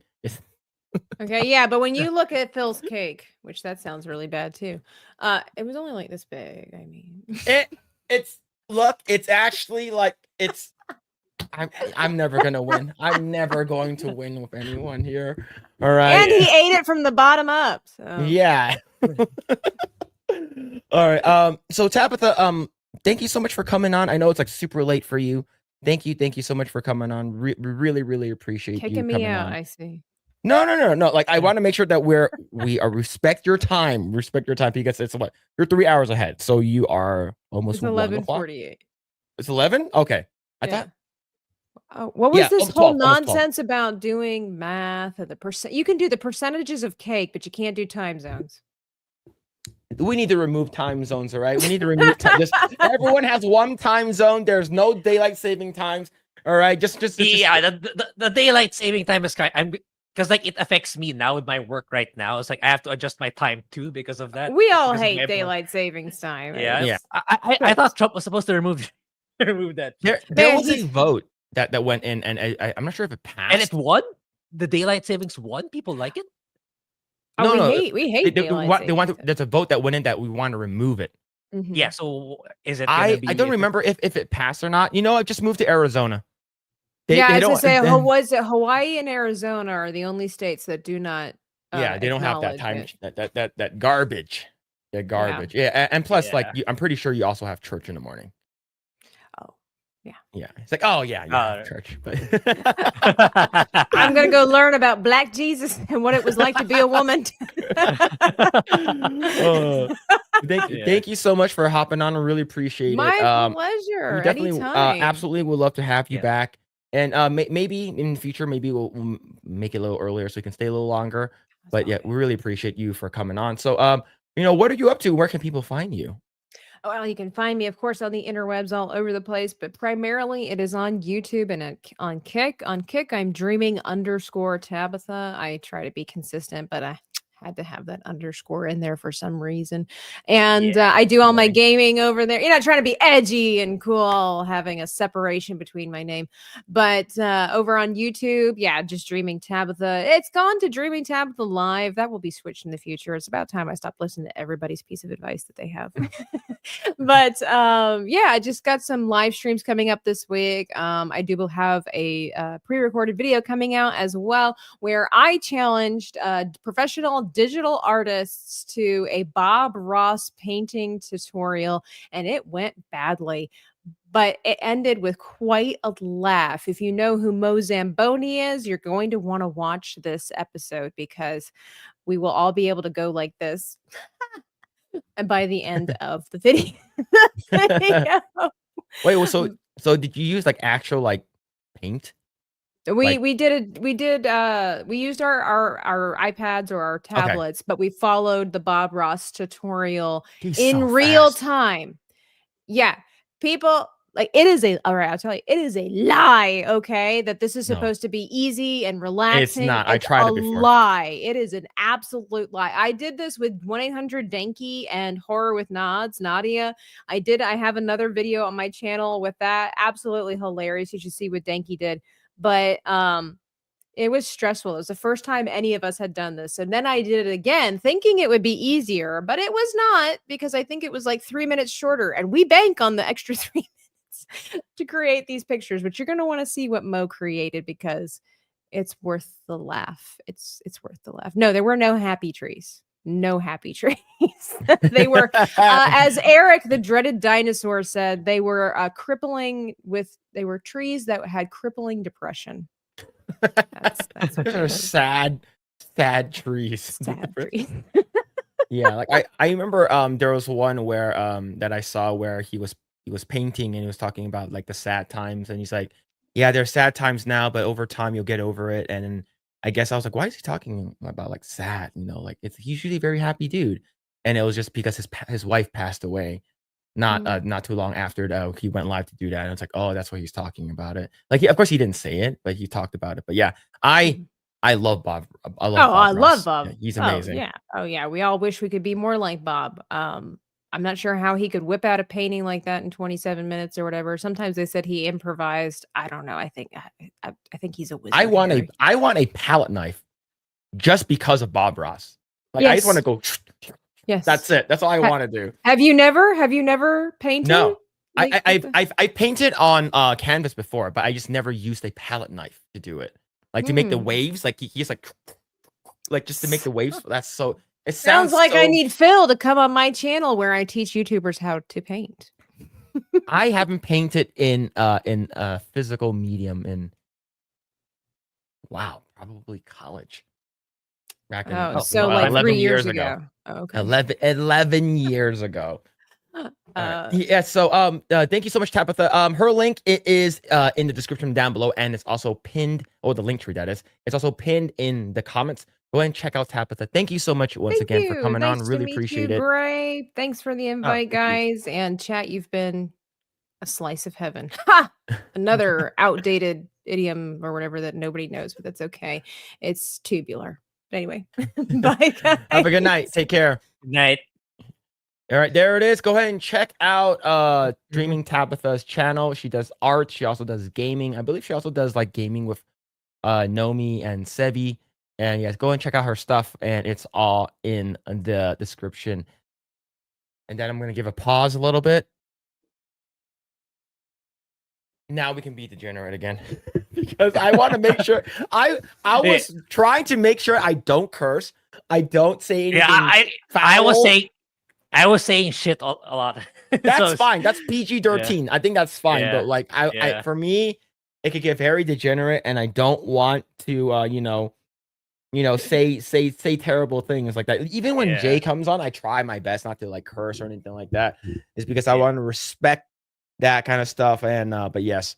Oh yeah. So go and check out her stuff. We have a couple more topics we're gonna go over.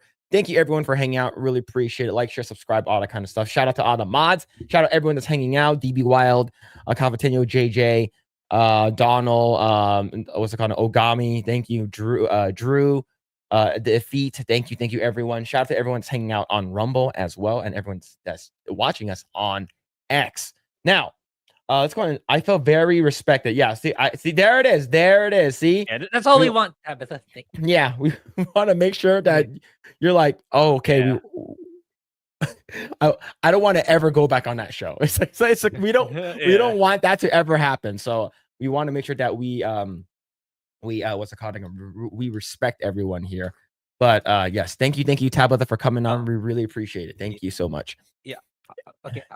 I think to clarify with melodic method, I think there's a difference with Madame Savvy and Sevi. Those are two different people, right? Yeah, Madame Savvy is a different person. Sevi is a different person. Speaking of, Sevi will be on sometime in July. Yeah, Sevi will be coming on sometime in July. So last week, Phil told me we're kind of stacked with guests because of Phil's tweet the last week. So for the next week, we're gonna be having guests every week until I don't know when, probably August. Yeah, I would say probably we for sure have guests up until July, Okay. So the next month and month or 2 months we have enough guests. The thing is, there's a lot. I'm probably gonna reach out to more, is because there's a lot I didn't reach out to yet. But yes, we're gonna have more. Yes, there it is. Let's see. But slightly disappointed in Phil's math and eating skills. She's trying to say you gotta do it again, man. Yeah. You gotta do it again, dude. Not cake. I would do another food challenge, but it won't be cake. Like, it has to be like the bulldog spicy noodle ramen challenge. I'll do that. I will definitely do that. For sure, 100% I'll do that. Man, get my nape off your effing mouth. Look, it is what it is. It is what it is. Bring back the Saska sisters. I will try to bring them back. They've been pretty busy with like a bunch of their stuff that's coming out from the what's it called, the Rippaverse, right? Yeah. I think you've been trying for a while now. Yeah. Hot dog challenge. How to inhale as much hot dog as possible. Saska twins are totally bitching cool. Like I can get them back when they're free, but they've been super busy. Phil should do a balut challenge. Just to eat one balut will be super easy. Yeah, barely an inconvenience. One is easy. What's this here? Yo, Dreaming Tabitha with the 10. Thank you. Cool Whip bucket challenge stream. What Cool Whip bucket? What is that? Hold on. That reminds me of like the ice bucket challenge that went trending way back, like 10 years ago. Cool Whip bucket challenge? What? You're gonna eat? How many buckets of Cool Whip can you eat?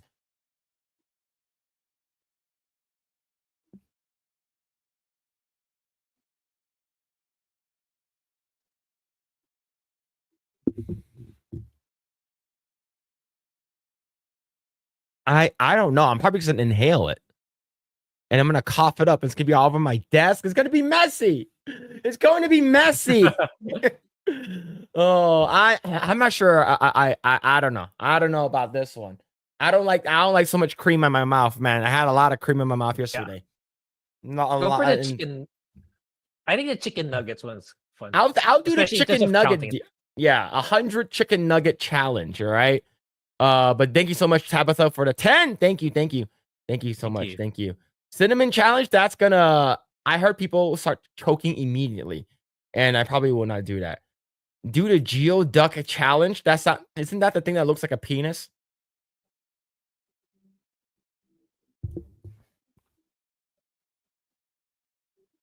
Yeah, it's like I've heard that term a couple of times already, but I keep forgetting what it is. Oh yeah. Yeah, that Oh ain't it. yeah. Okay. That Okay, Grae. See, yeah. Grae knows about it. Have Grae do it. I think these are really expensive though. Yeah, those are really expensive. Yeah, that's not gonna do that. That's a tiny one. It looks big to me. Yeah, I'm not doing this. Not doing this. Oh my god, man. Bull testicles? No! Why is it getting worse? Like, you can't just have like freaking chicken nuggets challenge. You can't just have like, a boba challenge, some weird food, bull testicle challenge, Phil. That's been done. Do 150. No, Kachi did 100. I'm gonna do 100. All right. And she's half Filipino. All right. Grae, you know who she is, right? Kachi. I saw her do the challenge. Like a quick. I didn't see her literally eat 100, but the snippets. I know she went to McDonald's. Okay, I'll have 100 chicken nuggets. Then she ate all of it. Yep. Yeah, when Beardo's not eating banana, he likes himself a Geoduck from time to time. That's weird. Welcome to Fear Factor. Look, there was one Fear Factor where you had to eat like fish, like raw fish with the head and everything. They couldn't do it. I'm like, I will eat that instantly. I will eat the instant as long as it's basically sashimi. You're basically eating sashimi, so it's like is it the same though? Because like it's sashimi sliced and it's the actual meats. No, it's the whole fish is there. It's gutted, so all of the so it's sliced. They sliced. No. It's just so imagine if you caught a fish. Yeah. And then it's basically cleaned with like water, so so it won't kill you. But it's like it just looks gross. It's because it's like raw fish. But like according to a lot of white people, they're not going to eat that. Like they're not going to eat that. Like especially with the head on and stuff like that, they're not going to eat that. Yeah, I thought it's not sanitized and all, but if it's clean, yeah, I don't think it's that bad. Okay, yeah. She's a girl. You're setting your standards to a girl, bro.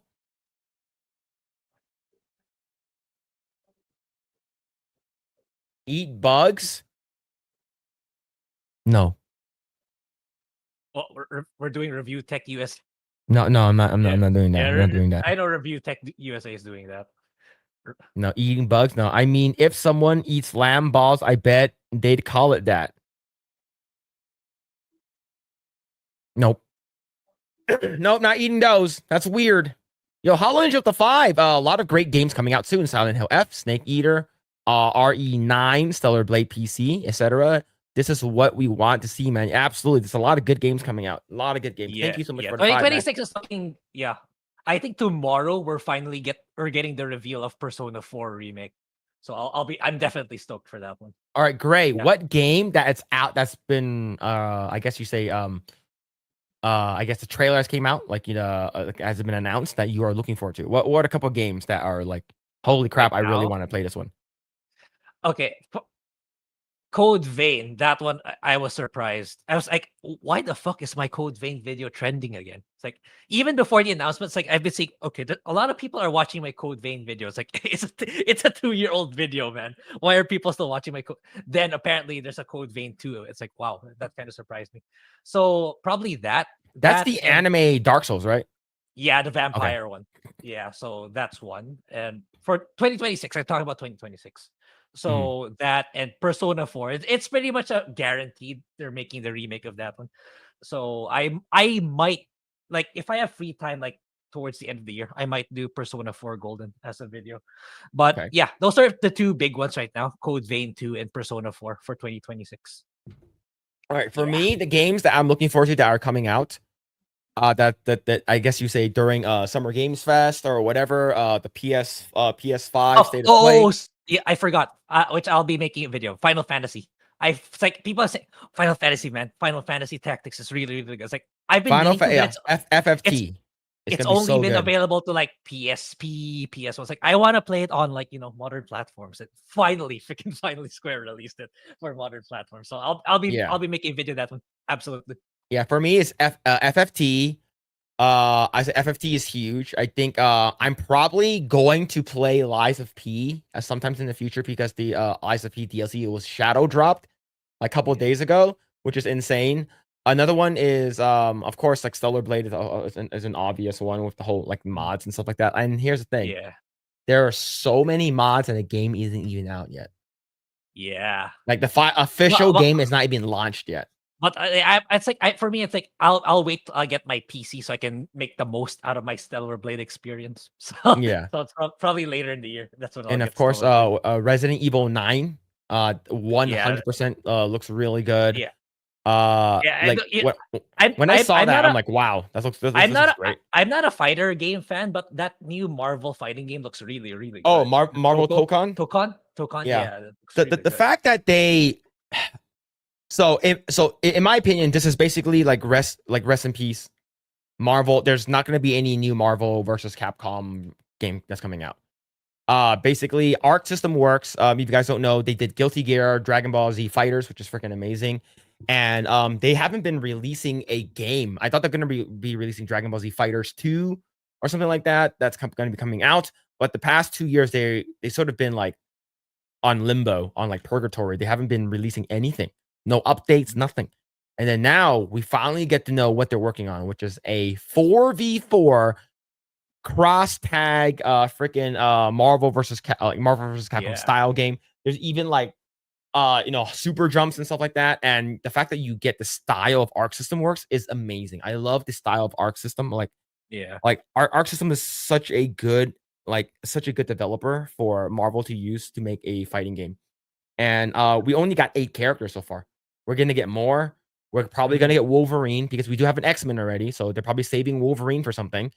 We get there's Storm. I guarantee you there's gonna be a bunch of stuff, and it'll be really cool if they have I would say it would be really cool if they brought in a side character that's like a part of the Arc Systems character, but I don't think they will. I think it's gonna be strictly this is Marvel characters, so I'm looking forward to that, man.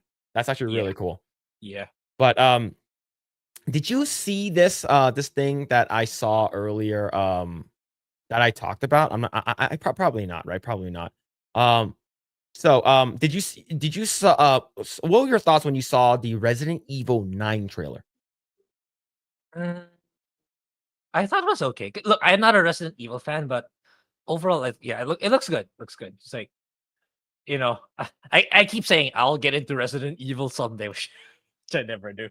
But yeah, I think it's giving what the fans want. Because like for me, it's like Capcom is not gonna mess this up. It's their top franchise next to Monster Hunter. They're not gonna mess this up like they did with like the Onimusha 2. They're not gonna censor shit or stuff like that. So yeah, it's probably it's a guaranteed home run for Capcom. Just like don't listen to the DEI people. That's all they need to do. Just make a good Resident Evil game. I don't know. I don't know if it's gonna be a first person, third person, and people have their. It's probably it might be third person. It's because you're not like walking around, right? You're not walking. You see your character. You're the character that you're going to be playing. Yeah, as. and it because like they change it right per entry, or it depends. Like 7 and 8, Ethan is first person, but in like 2 and 4, you play as Leon third person or other characters. So we don't know yet what's See, here's the thing. When I first saw this game, I was like, you see a black guy walking around FBI headquarters. I'm like, okay, cool. It looks really nice. And then I'm like, what is this? I'm like, we know it's FBI, so it's gonna be like has to do some kind of cop thing, right? And then immediately when I saw her, now here's the thing. I never played any of the Resident Evil games that had her in it. Right? I believe whether or not if she was in it or something else or whatever, right? I never played a Resident Evil that had Grace in it, so I believe that's her name. When I first saw this character, I'm like, this rings all the good bells. Not ugly, sounds feminine, and when I saw this, I immediately like this looks like the RE system, the RE engine. I wonder if this is Resident Evil. And then when I saw it here, like, oh, someone died, I'm like, oh, like for me, I the only Resident Evil games I played were 4 remake, 7 and 8. Right? Or 7 and 8. So that's it. So I've never played any of the other ones. So I had no idea who she was. But the reason why we're talking about her, I guess there was a person online Reforge Gaming making stuff up. Making the guy's stuff up. The guy's notorious for his takes, shall we say. Rage baiting. No, literally nobody said she was ugly. Yeah. Right? Do you know who I would do you know who I would immediately hear from if she was ugly? Probably maybe some people online that we follow, maybe Grums, maybe Cabrutus. Like they would have said something if she was because they're probably the ones who, like, I would say, in terms of the culture war, in terms of video games, they're the loudest ones, right? Yeah. Maybe even what's it called again? Endymion. But nobody, I didn't hear anybody say that shit. Yeah, even the extreme other side, right? Like George Torch or John Del Aris, they never said anything about this. Yeah. Or like it's just this is so stupid. Like, literally causing nothing. I guarantee you, he's like, man, I haven't been making any money on X lately. I rent's due. I need to get paid, man. Yeah, even on YouTube, he's kind of like he has this weird takes in gaming, and he kind of gaslights people too. Kind of like DSP, maybe not as bad, but kind of ish. I just found out DSP's name is Phil. Wait, what? DSP's real name is Phillip. Yeah, Phillip Burnell. But I'm shocked that you didn't know that. I didn't know. I don't follow these. I don't even know who DSP was. I just know him by name. I never seen any of his content. I don't even know how he looks like. I had no idea his name was Phil. Yeah, it's like we've been together, and like Craig told you about him. Dermy Wormy told you about him. Like, I know of him. I know that he has bad takes. He's an idiot. He fell off. He's one of the early dudes. Yeah.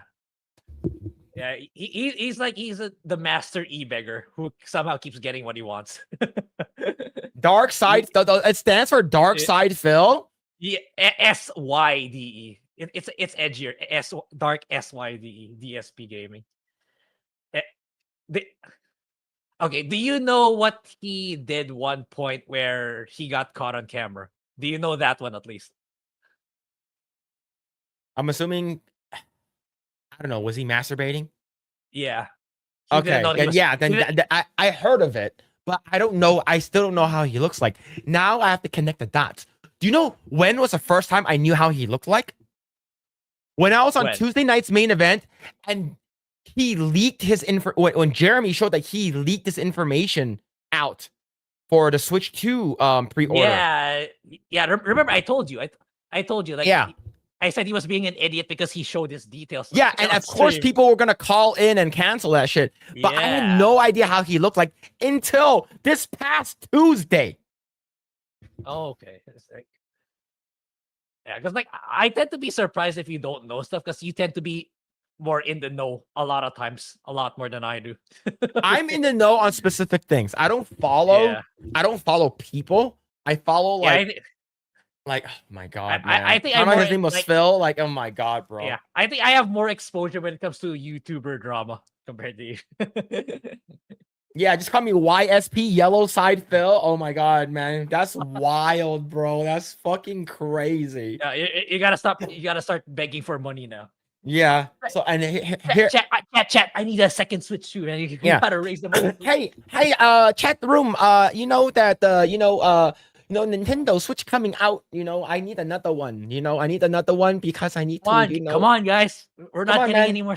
Yo, what you guys poor? If you poor boy, don't come to this channel. Don't want to see you here. It's just like only $5. Come on. Wait, is that actually what he did? Like, legitimately beg for money? That's what he does, dude. That's what he guilt trips his chat into giving him money. And it's like, it's so bad that there's so many channels farming off of it. Like there's an industry on YouTube that's full of DSP channels, like just clipping him. Here's the thing. Was he at all ever entertaining?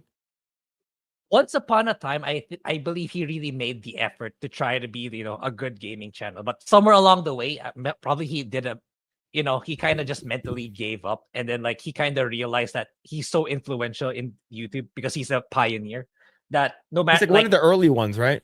Yeah, so like he can just simply keep begging and begging, and he'll be all right, and somehow he gets what he wants. And the thing is, like, there are occasions where he does get the big money. People say, "Oh, a whale drops him like $1,000." Then, like, he's so like people follow him so much that, like, I know last week or 2 weeks ago he got like $15 something like that. Then people checked his WWE mobile. He blew it all on that game, on that mobile game. Why? The game that you apparently helped develop. I'm not gonna forget. I didn't work on that game. I thought like you said it before that you did. My company that I work for work on that game. I didn't work on that game. Oh, okay. It's like because he kind of gave off that. If it's the mobile one, I didn't work on that game. Oh, okay. If you're talking about the one that it was 2K23. That's I helped my friend. I helped my friend with that one. He's addicted to like he got to get that Hulk Hogan. I don't know who's the latest wrestler that he needs to get to blow all that money, but he's addicted to that. Like even if he gets the big money, it's like he doesn't spend it. How many channels does he have? I think just the one. DSP Gaming. I think so. Yeah. But I don't really... if he was a pioneer, I thought he would have more subscribers than this. I don't know how many, because like I don't follow him per se. I follow the people who commentate on him because they're really funny. I especially follow. He has a reacts channel and he has a throwback channel. I get the feeling that it's not his. It could be like other people, like just opening a channel and monetizing him per se. Because like there's plenty of channels out there who like just watch him and record him, then cut the best segments of him either begging or being frustrated in a game. Because like he claims to be a gaming channel, but he kind of sucks at playing them. And okay, he begs all the time. So I never watched any of his early stuff. And based off of the video that I've seen of him, it's sort of boring to me. Yeah, it's like it's like low. It's like maybe that's who he is. Maybe he's like a more like chill, cozy, laid back gamer. Maybe that's who he was. But for me, it's not the type of gaming channel I would watch. Yeah, because like I think people who got comfortable because like they started very very early, so they were the first mover. So they like no matter how much they screw up, they have this stable income because of how big their audiences are. But I think that's like what a lot of the early movers. Another one that I feel kind of sad for is like Review Tech USA. I used to look up the to fat him. Like, guy. Yeah, the fat because like is it the one who says who the fuck is Alec Baldwin's fingers? That's him, right? I'm not sure, but he fell off really hard. I think that's him too. Do you know who also fell off? Boogie. Yeah. Another fat guy. But Review Tech USA used to make really, really good stuff. Like he legit reviews, tech in a very scripted, well constructed manner. But yeah, Review Tech USA. I watched his videos before. DSP, I've never seen any of his stuff. Yeah. It's like I to the point like even like before I started doing YouTube stuff, it's like man, like I gotta be like I want to be like Review Tech when so Review Tech is who the fuck is Alec Baldwin's finger? That's fucking hilarious. Okay, so if you don't know, you know what that was. I believe he is like I believe he's anti-Smash JT. Sorry, who? Review Tech USA. Oh yeah. Review Tech kind of fell off really in the right. Like and what happened was that he ABF like contributed a lot to Smash JT's like lawyer funds and stuff, and he was looking through who donated. And he was like fat. He was like, okay, of course he's obviously fat, but he was shirtless too, I believe. Or he was like, who the fuck is Alec Baldwin's finger? Yeah. I'm pretty sure he still does it. Like you pay him $50 on Livestream, he'll take off his shirt. Like, okay, I was still there at the time, but I kind of tuned out eventually, especially the part where he started fighting with his editor. Like, okay, yeah, I We're don't gonna talk want to about watch this. this. Talk about that. I don't want to watch this shit anymore. Okay. Oh man. Yeah. Oh geez. All right. Oh man. But yeah, that I think that's hilarious. I think that's actually pretty funny. All right, let's go ahead and talk about let's go and talk about this Reludated. Let's go about Reludated. Reludated is a high-tech heist game about reclaiming African artifacts from Western collections, which are said to hold 90% of sub-Saharan African cultural heritage.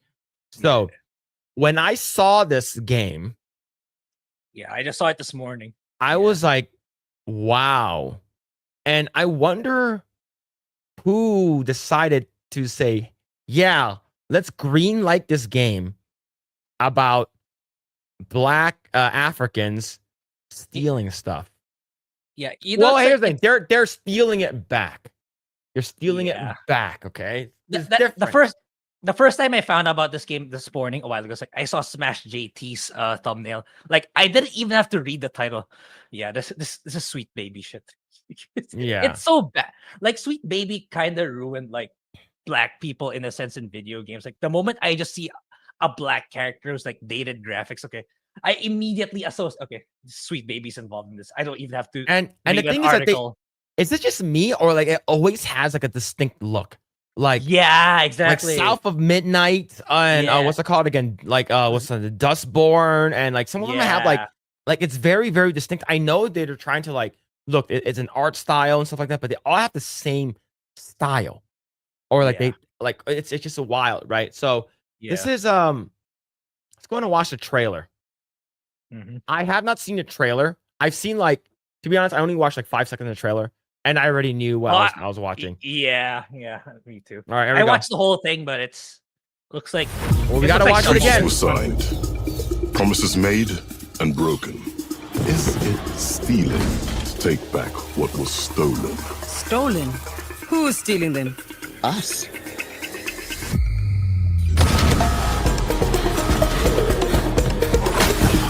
It's time to get out of there. A middleware indie game, man.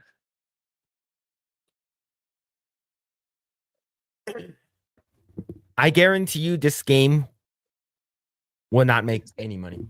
Yeah, and they're gonna charge like $40 to $50 for this thing, but it's $10 max. It's like a $10 game max, man. Yeah, that's being generous too. I would say you can't even pay me to play this game.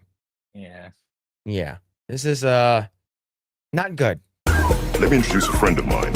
Smart, agile, and will let you look into places with the tightest security. Let's go! I could probably bench press every one of them. The locksmith strikes again. That was such a fucking cringe dialogue. Yeah. Yeah, so black people conspiring to steal shit. Did anyone involved ever bother to say these words out loud? I have a feeling these are white people that made this game. Yeah. I could be wrong. But the chances are like, oh, we're making this game for you guys. We're taking it back. Yeah, like pretty ironic. You represent them in a not so good light. Yeah, this is crazy. Hold on. Listen, are you having second thoughts? No, just hoping you won't get me killed. It all looks the same. The character face it is very bland and like generic looking. It's like I feel like they look the gameplay could be really really good. I could be completely wrong here, but the gameplay doesn't look good. Doesn't. And some people said that like South of Midnight was according to what I heard, like, even from Asmongold, right? He said that the game was good, but it just wasn't. It just it's just like gameplay was good, but I that's all he said about the game. It's like a 7 out of 10. game.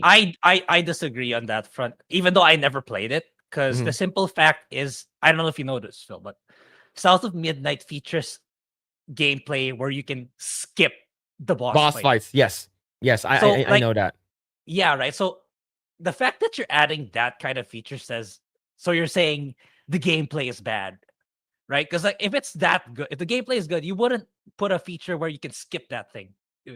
So it's like even they know that it's a bad. Well, these what's it called? These journalists, remember, they said that Bloodborne should have a difficulty slider. They said that there should be a pause menu for Elden Ring. And the same people that said that Cuphead was too hard. Same people, south of midnight. Okay, so that's the reason why, this one, I wonder if you can just like skip the heist and just immediately just hit A to steal stuff. This is basically, look, here's the thing.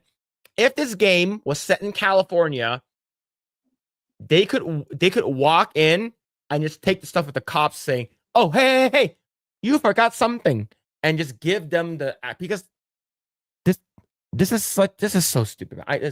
Yeah, right. Like I thought they shouldn't make games about stereotypes, but yep, that's true. Yeah, that's the thing.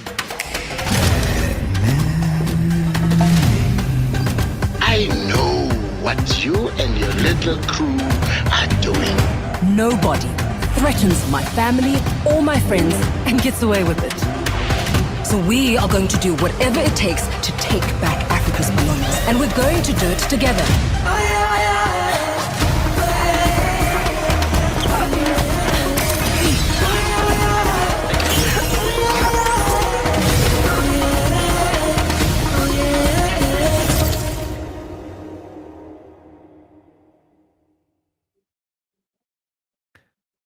Are you excited for this game?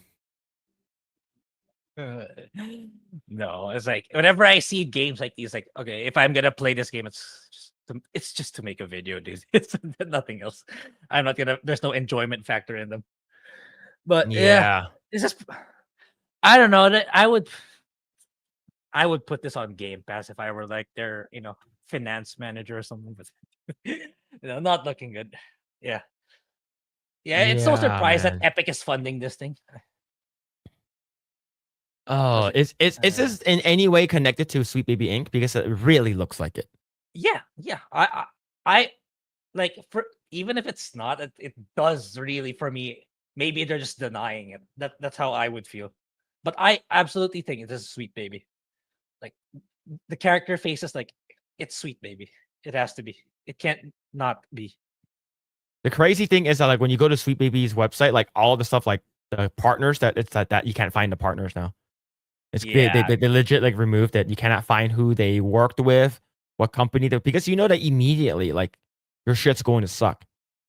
Yeah. Right. So but yeah, this thing looks god awful. But let's see what people are saying about this.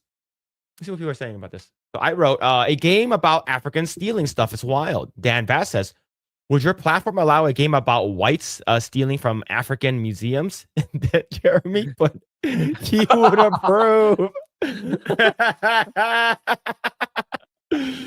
The Gary says, "Oh lordy," right? Another one says, President Trump should prosecute all of the people involved in making this for sedition. Salty Cracker says, "This is my bike there." Oh man, so Clifton Duncan says that, why not just call it N-word Gaiden? And then Cal Cogman says, making a game about black people stealing. Keck, Pirate Nation, what's exactly your target audience for this? Epic Everyone Mike just basically said, "Oh no, baby, what is you doing?" Yeah, so this is getting completely roasted, right? Almost 2 million impressions, almost 4,000 comments, almost 3,000 likes. Do you know, Phillip, this is like their first game, this developer? Let's go ahead and check it out. It's called Naya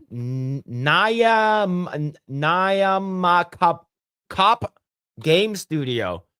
I probably said that wrong, but it is what it is. Let's see. Games. They made Semblance and this game. Have you played Semblance? What's Semblance? Okay, this one looks better. It looks like World of Goo. Yeah. From a long time ago, right? I mean, yeah, I prefer the art style of this one for sure. the crazy thing is that whenever I see like bright purple, like neon pastel colors like this, like I immediately like in my mind says gay. Yeah, I agree. Immediately just says gay. Yeah, I Yeah, don't man. think I've played or at least played it all the way through with this kind of color scheme, but I prefer this one compared to this new game that they're making. Yeah. Yeah. Mm, Do you want to see how many people are playing Semblance? yeah, sure. When did this game come out anyway? Semblance almost 4 years ago. Okay. I think okay. I You think ready? this game didn't make enough money. Are you how do you know? This game probably made more than Assassin's Creed Shadows. You don't know. Yeah, but probably not enough. They needed Sweet Baby.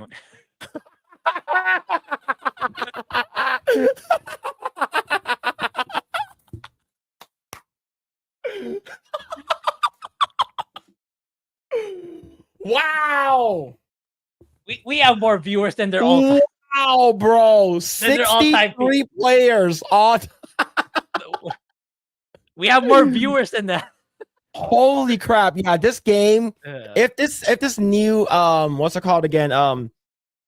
N-word Gaiden game does not do well, their studio is gonna get shut down. Holy crap, man. Oh Jesus. The fact that you're having a game about black Africans robbing stuff and stealing stuff is insane already, right? This is like, oh man, I don't know. This is wild, bro. Yeah, we got a raid from Yo, Camelot, Cody, thank you so much for the raid. Thank you. Yeah. Thank you for the raid, Camelot. Hope you're doing well, dude. Hope you're doing well. Sorry to hear about the situation with the con. Hopefully everything worked out, man. Hopefully everything worked out for you, dude. Yeah. Thank you for the raid, man. Thank you so much, dude. This game is garbage, 100%. 100. Yeah, shout out to all the raiders. Shout out. Thank you. Thank you, guys. Really appreciate it. Shout out to everyone that's hanging out. Really appreciate it. Oceans Floyd. Oh man. That's wild, bro. That's actually insane. But yeah, thank you everyone. Not racist at all. True. Ninja Gaiden. So this is Ninja Gaiden Black. There Yeah. They should have named it that. Yeah, Ninja Gaiden could have gotten more people interested. Well, Ninja Gaiden Black, actually, there is a game called Ninja Gaiden Black, so you can't. I know. I'm just trolling. Oh man. All right. So, Grae, have you been playing Expedition 33? Yeah. Actually, I was gonna ask you some technicals. Like, did you? I just got Mael. Then I got out the dungeon. Then did you find that secret arena? Did you find? Yes, that? I did. Yeah, I farmed the shit out of that last night. Like from level 13, I jacked it up all the way to 31 in like an hour. It's like I feel like it gives you a shit ton of EXP. You can farm there. Yeah. Did you do that? It's like I'm not sure. No, I didn't. I only fought them once. Through once. That's cheating, Grae. That's cheating. It gave so much XP. In a JRPG, like how dare you grind? All right, how dare you? Nah, it's like how many fights do you have to do for me to do a level up? Me fighting just one guy like 2 times, I get a level up. Like I had to do it. Okay, so I just got to level 50. Oh, okay. Yeah, I just got to level 50. Like I'm still at I just got Gustav, Lune, and Mael. I'm already at like 31. Yeah. 31. Yeah. Yeah. But yeah, we're gonna talk about Expedition in a second. Let me go and catch up on these super chats here. Let's see. All right. Yo, Hollow Ninja with the 5. Many companies abandoning Pride Month for men's mental health this month, which is far more important. When did the world take such a positive turn? I would say when Trump won. Yeah. People have already been seeing the tide turn. I would say 2 years ago. People already been seeing the tide turning. They're like, wow, there's a shift in I think people's mentality. You can say retard again. Like for me, I never stopped saying it, but you can say it again. And I think the fact that I think ever since Elon bought X was bought Twitter and turned into X, is a huge thing. And I think people were just tired. People saw that the emperor had no clothes. So Joe Biden was, and he was basically a puppet, right? And the fact that he was I think he's sort of like a late stages of cancer, his colon cancer. They fucking knew that he had cancer. So that's the reason why they're like, okay, let's pray to God, and their God is probably Satan. Let's pray and hail Satan and shit like that. Let's hope that Kamala Harris wins, and she fucking lost, right? So I think it's just like the tide has been turning for some time now, and I think it's a huge thing. And as long as you're not on Reddit, because if you actually go to any subreddit right now, most of the subreddits that are popular, and say happy men's mental health month or whatever, men's mental health awareness, you immediately get banned. you immediately get banned. You didn't say anything negative, right? Yeah, Reddit's a shit show. Yeah. The crazy thing is that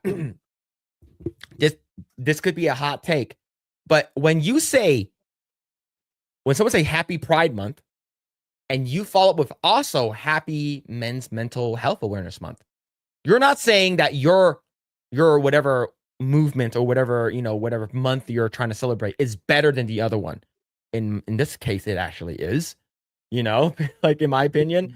But the thing is, like, we're not trying to like degrade whatever your fucking movement is, okay? But like the fact that like you can get banned for saying something positive, it's like that's crazy, man. But yeah, I believe the shift, and I guess it's a swing in the pendulum towards the right direction, has been happening for the past 2 years, I would say. Melodic Mythic with the 10 months. Hegseth is bringing the National Guard to LA. That is 100% true. Grae, you're in the Philippines. Do you know what's happening here in the United States, especially here in LA? I just skimmed through X a little bit. Like I'm not sure what it's all about, but yeah, I don't know why they sent the National Guard to LA. So yeah, I'm gonna need more details about it.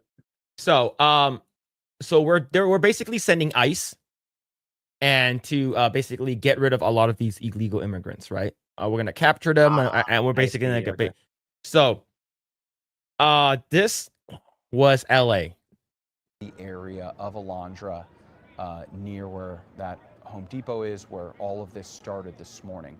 I know where this is too. I'm under the impression right now that either this bus is for those agents, the Border Patrol, or it's to make arrests. Oh, looks like the bus is moving, even though protesters they're trying to stop the bus. Yeah, so the people that are trying to stop the bus are people who they don't want the illegal immigrants to get deported. Yeah. Yeah, so then you have people who are like, oh, we've been here for 20 years. We didn't break any laws. Like, yeah, you did. Yes, you came here illegally 20 years ago. Yeah. Right? So basically, it's along the lines of this. They're trying to basically, so riot starts happening. The ICE group basically try to arrest a bunch of people. They start getting in the fights with a bunch of, I guess you would say, the Angelinos.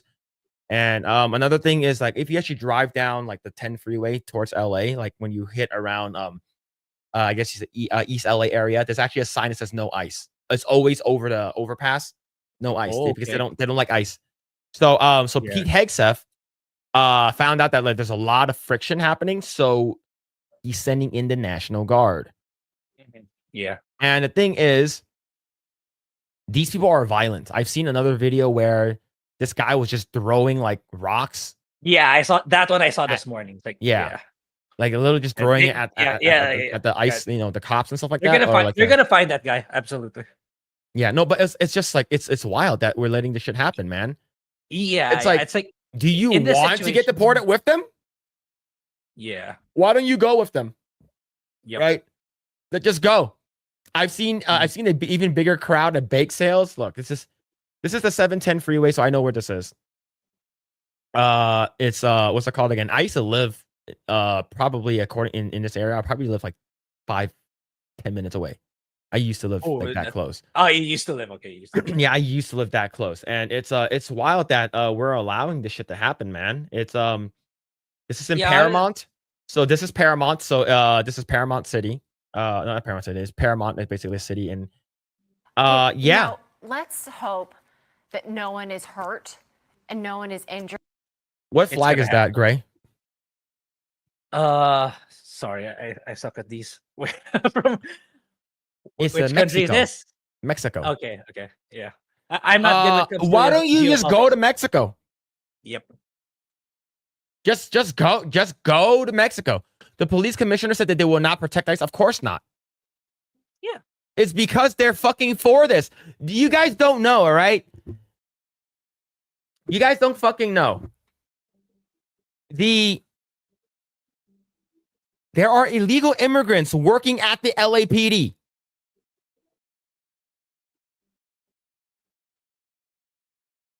An illegal immigrant can carry a gun on duty, but when they go off duty, they have to leave their service firearm at work in the office. Okay. Yeah, makes sense.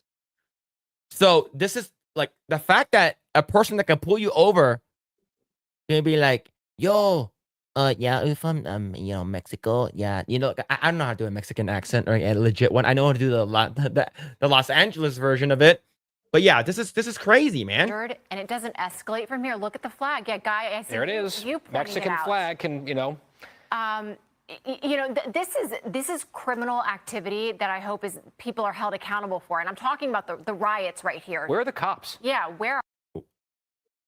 I know where this donut is. Yeah. This is crazy, man. This is absolutely wild, bro. Like it's actually insane.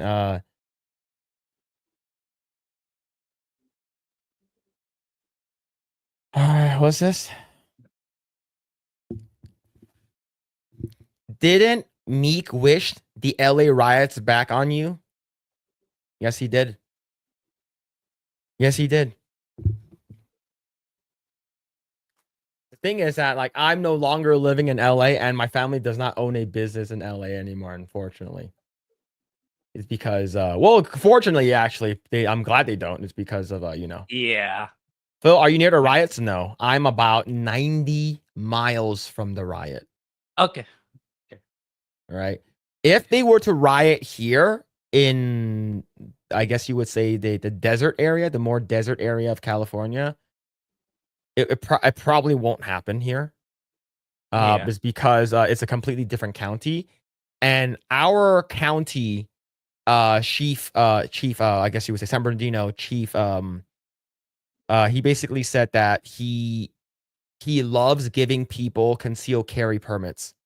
It's because he said that San Bernardino County is one of the biggest counties in California, and he said that the cops can't be there whenever there's an emergency. So he highly recommends people that are living in the San Bernardino County.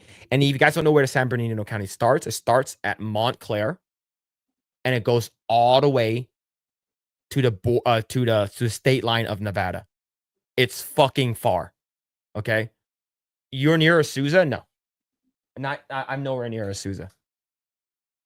But yeah, what's it called again? It's just he said, make sure he wants to give everyone a concealed carry permit. So if you guys are in I would say LA County is probably the worst. Like I have a friend that waited 2 years to even be interviewed for a CCW, which is a long time. Yeah, geographically, it's the largest county in the state. Yeah, it is a freaking huge county.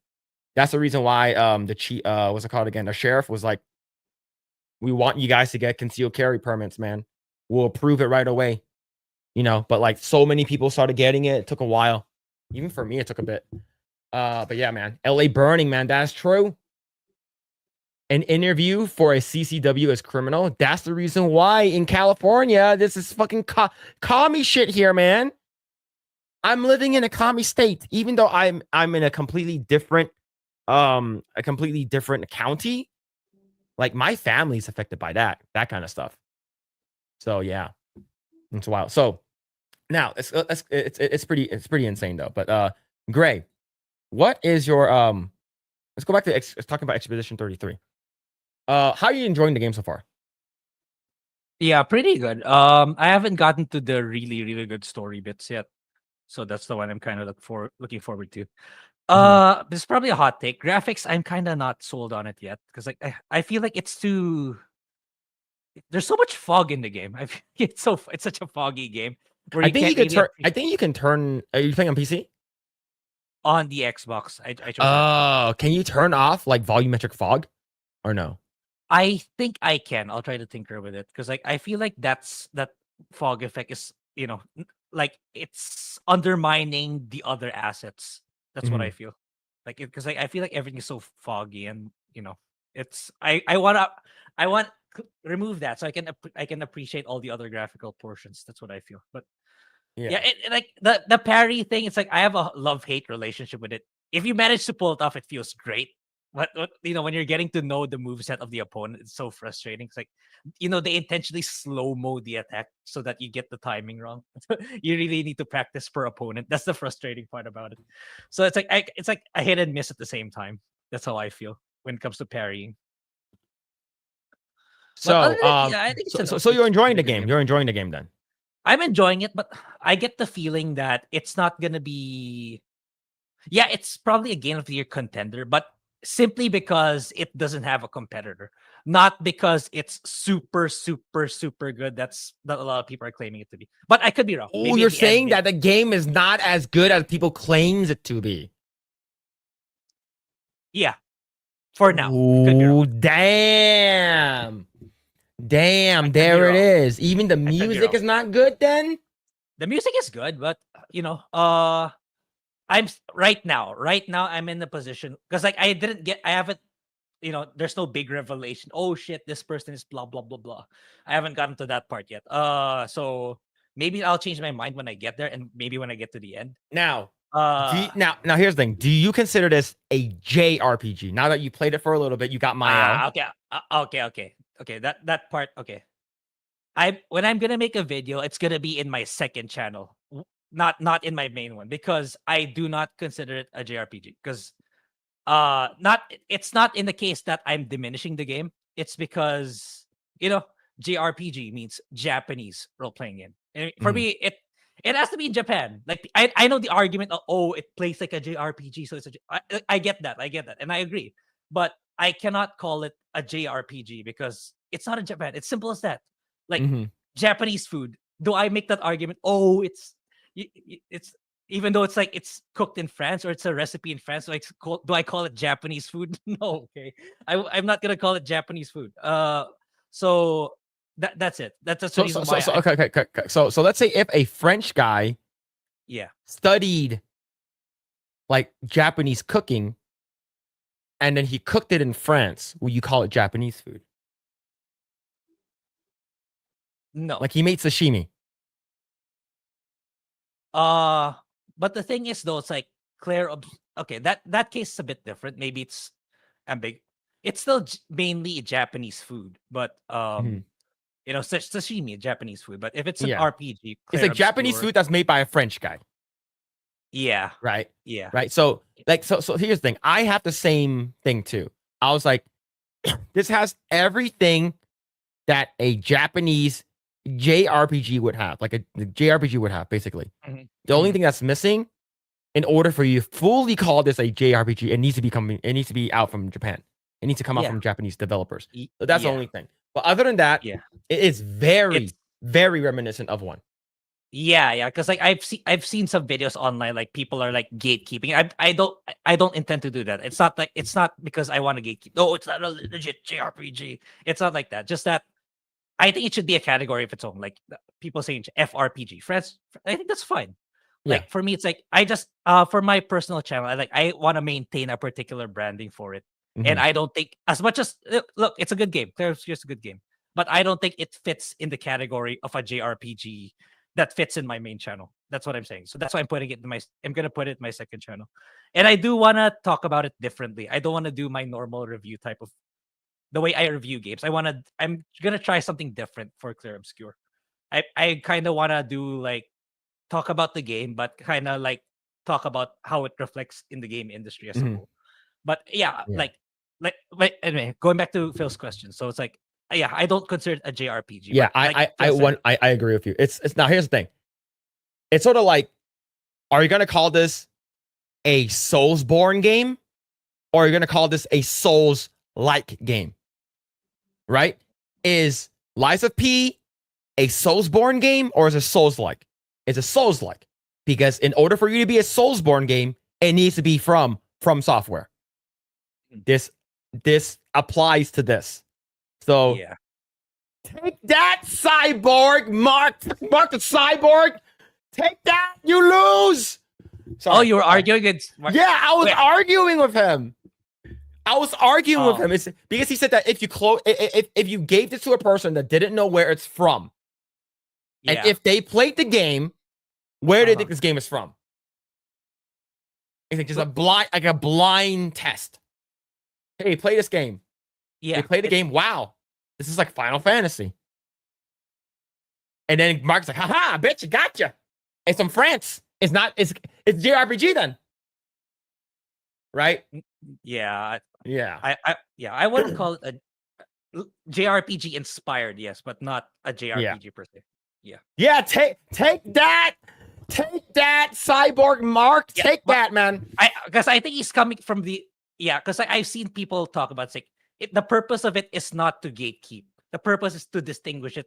Like, some people in France got inspired by JRPG and made something of their own. He got inspired by Persona and Final Fantasy. It's not to get, this is not a true JRPG. Blah, blah, blah. That argument's stupid. That's not the case. That's not what I wanted. So, Grae, now going back to Expedition 33, do you parry or dodge, or you do both? I could be wrong, but some attacks you cannot parry. So there's some cases where you have to dodge. No. Am I wrong? No. Because so here's the thing. I only parry. I don't dodge at all. As much as I want to parry, apart from jump, right? That one you definitely need to jump. Yeah. Like if you remember that tiny solo arena, the third guy, I could not parry him at all. So I have to dodge. You can So there are three tells. Is usually sound effects, animation, or VFX that tells you when you can parry. You're talking about the guys that basically kind of one shot you, right?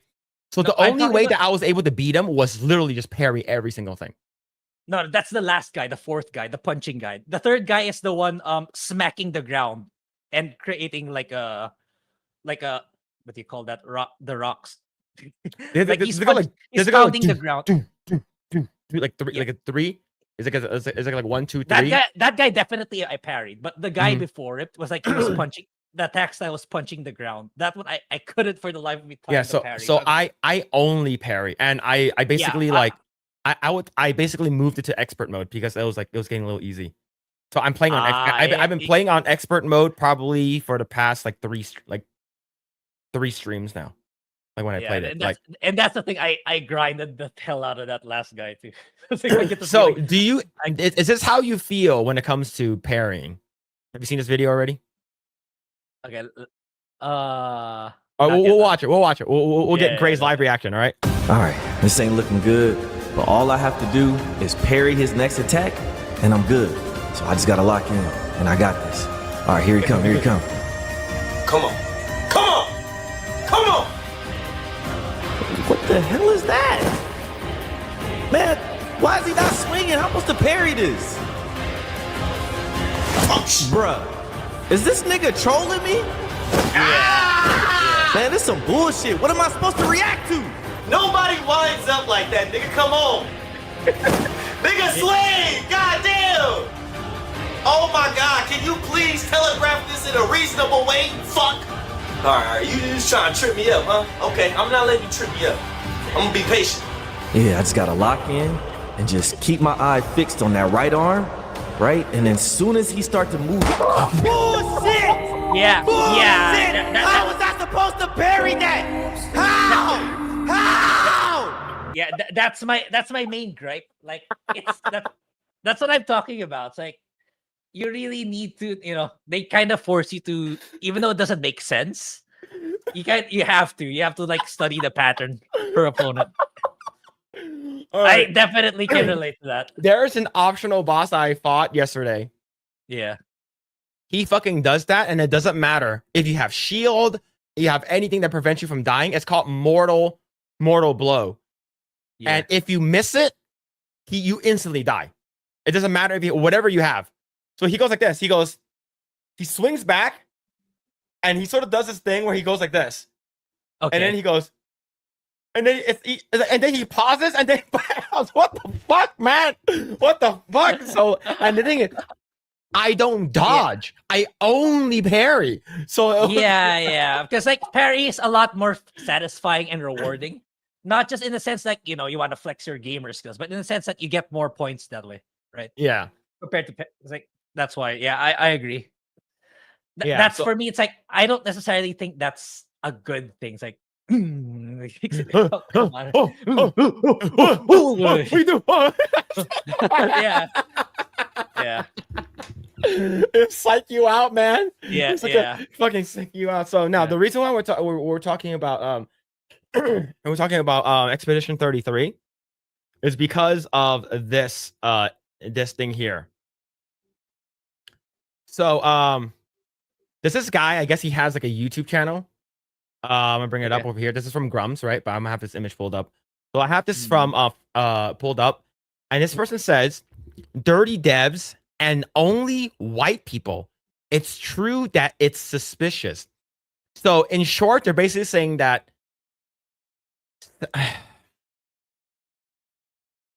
people that did Claire Expedition 33, the devs are racist. Yep.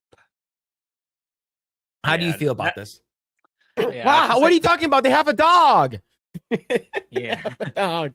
Yeah, that dog is a dog of color. It's a DOC, man. Mostly black. Mostly black dog. What would you think about this, man? It's for me, coincidentally, man, the most passionate people, the people who have talent, are just so happens to be white. That's just the reality. Like, remember when we look at the screenshots of old Bethesda, old Bungie, old whatever big developer, like back in the day how this big developer started. It's the same thing. It's mostly picture full of white dudes just wanting to make a good game, and that's how they grew big. But then we talk about somewhere where they're falling apart. The quality of the games are not what they used to be. Then when you see the picture of the people back then and the people now, it's like, yeah, it's more diverse, but are their games good, or was their games any better? More often than not, it's a no.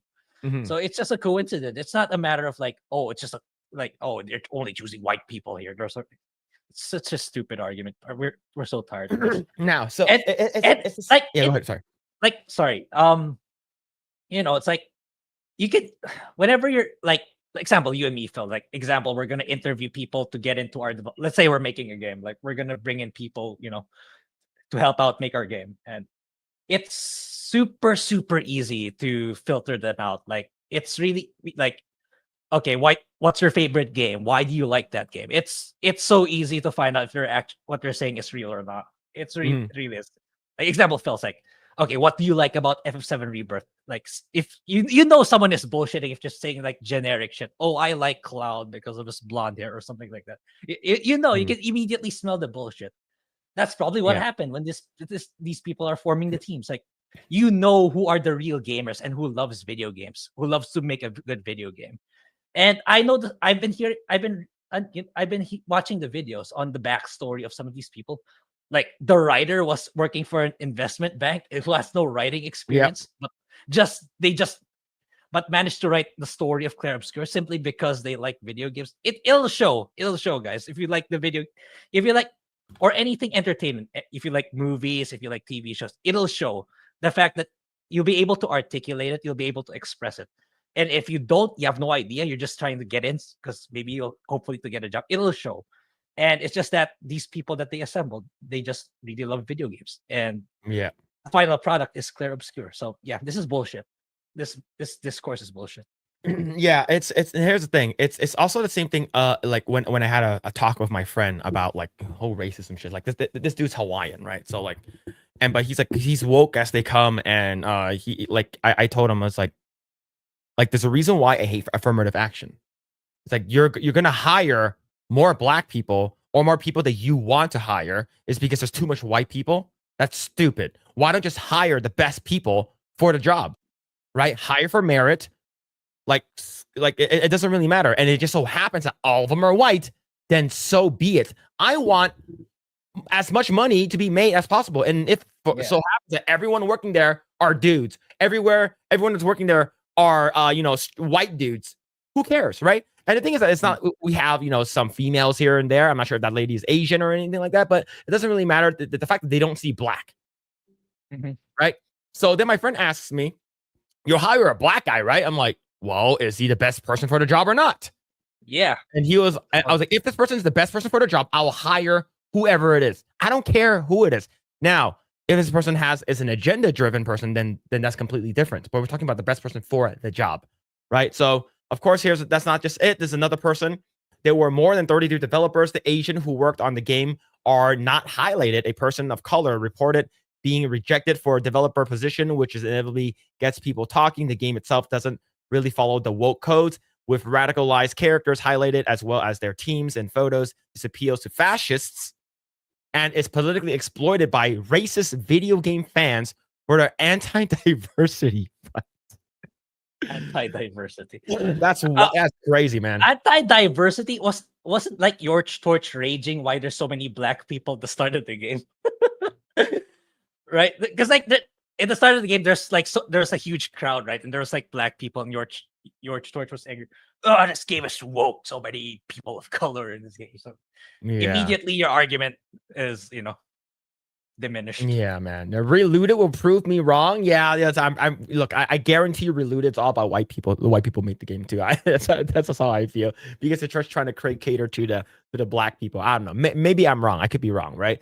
Let's see. It's also racist eyebrows amongst leftists. Moreover, the nationalist and patriotic discourse was very present in the promotion of this game, which makes some people suspicious of the creators' underlying ideologies. But in short, in any case, the game was good, and there's no point in making a judgment on their intentions without concrete evidence. It's probably just a coincidence. I believe overall. Yeah. Yeah, it's just the game is good. Who cares who the developers are? Yeah. Now, let's say if there's a woke game, most of the time it sucks, right? Let's say if there was a game that's extremely woke, but really freaking good. It's like, holy crap, this game blew my mind. It's a freaking Baldur's Gate 3 situation all over again. It's that good. But everyone in there is like a purple, pink-haired freak. I'd be like, good job, purple, pink-haired freak people. You made a good game. Continue doing that. Don't put any of your message in there. I don't care what you believe in. I don't care what policies, what political faction you're in. I don't care what religion you are. Make a good game. I don't care you're fucking woke as fuck. Continue doing this shit. That's what I want.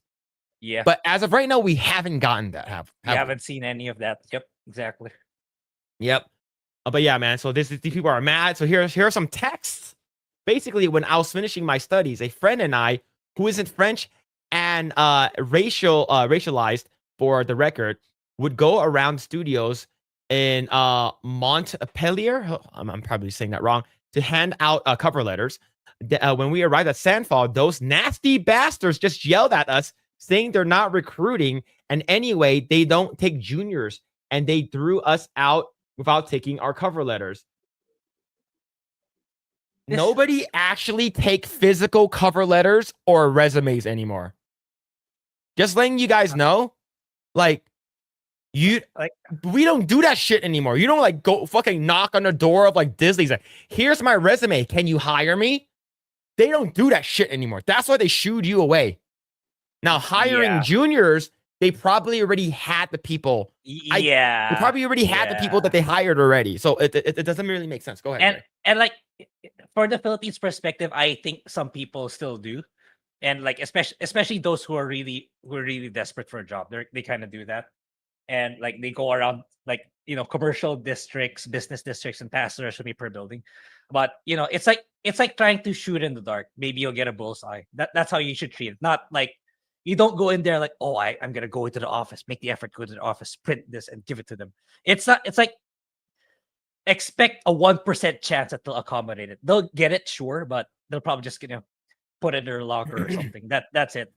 Like consider yourself lucky if you made it to the initial interview at that point, but don't expect like you're guaranteed a job interview and stuff like that. Yeah, like imagine being like so like I guess privileged in your life that you think that handing out a physical resume, like if someone hands a physical resume to me and like it's like, hey Phil, I want a job. I was like, okay, here's my resume. I'll be like, you can hold on to your resume, just submit it through the online process. Do you know why? Because I don't do the hiring. You have to go through HR, and then HR goes to the hiring manager, right? So like, you have to go through the fucking operations, man. You can't just hand. I'm not sure how it is in France, right? I'm pretty sure they don't do that shit. I'm pretty sure it's like a global thing. Given like it's generally speaking, for the longest time, it's the employer's market. Employers get to dictate the process and the terms. So yeah, it's not. Maybe like 50 years ago, that's how it works. Like, they see you're so dedicated, like willing to do stuff. Maybe not anymore. Not in 2025. That's not how it works anymore. So here's another one. It says the team behind Expedition 33 will be at Japan Expo on Friday, July 4th. Come meet them and chat during the conference and do a signing. We don't forget that they refuse to hire non-French or non-colored people before even looking at the cover letter. Not because it's good to suck at the game, but we have to start denouncing the studio's problem. Yeah, that's okay. I've been in the hiring process before. Okay, whenever a position is full, I'm not gonna bother looking at the remaining CVs anymore. Okay, that's how it is in the industry. Okay, or anything. If we're full, we're not gonna hire. And French people will yell at you for whatever reason. All right, because they're French. Okay, because that's how they are. Okay. Yeah, I agree with you. It's funny, but it's right. They just really true. They fucking go over there. Like they smoke a cigarette. Are you American as shit? You guys are shit, right? That's how they are. It's their culture. And like I've seen plenty of CVs too. When I was trying to recruit, like some CVs are better than others. Okay, without a shadow of a doubt. It's not like, oh, these are both really good CVs. No, one is clearly better than the other. That's how it is when you're recruiting people. Right, so right over here, it says posting screenshots from Google Lens is so probably not totally accurate, but apparently Sandfall are racist assholes. So basically, this game is now, given the fact that it has some minor backlash, of course, I don't think it's going to have major backlash. I think this is very, very isolated. Do you think that this game is definitely going to be nominated for Game of the Year? Oh yeah. They have to. But do you think it's going to be Kojima? Remember, Jeff Keighley and Kojima are best friends. Okay. My question. It's a dumb question because like I'm not really into Kojima games. When is Death Stranding 2 coming? It's coming out this year. It's coming out in like a month or so, or a couple weeks. Let me double check. I remember I checked. Death Stranding on the Beach release date.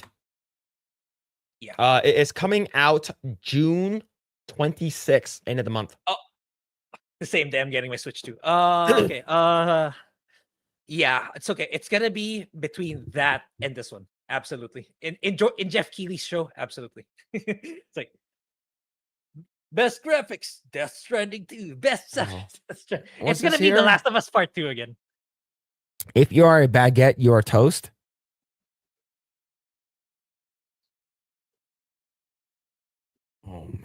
Oh man, we're gonna be here for a while.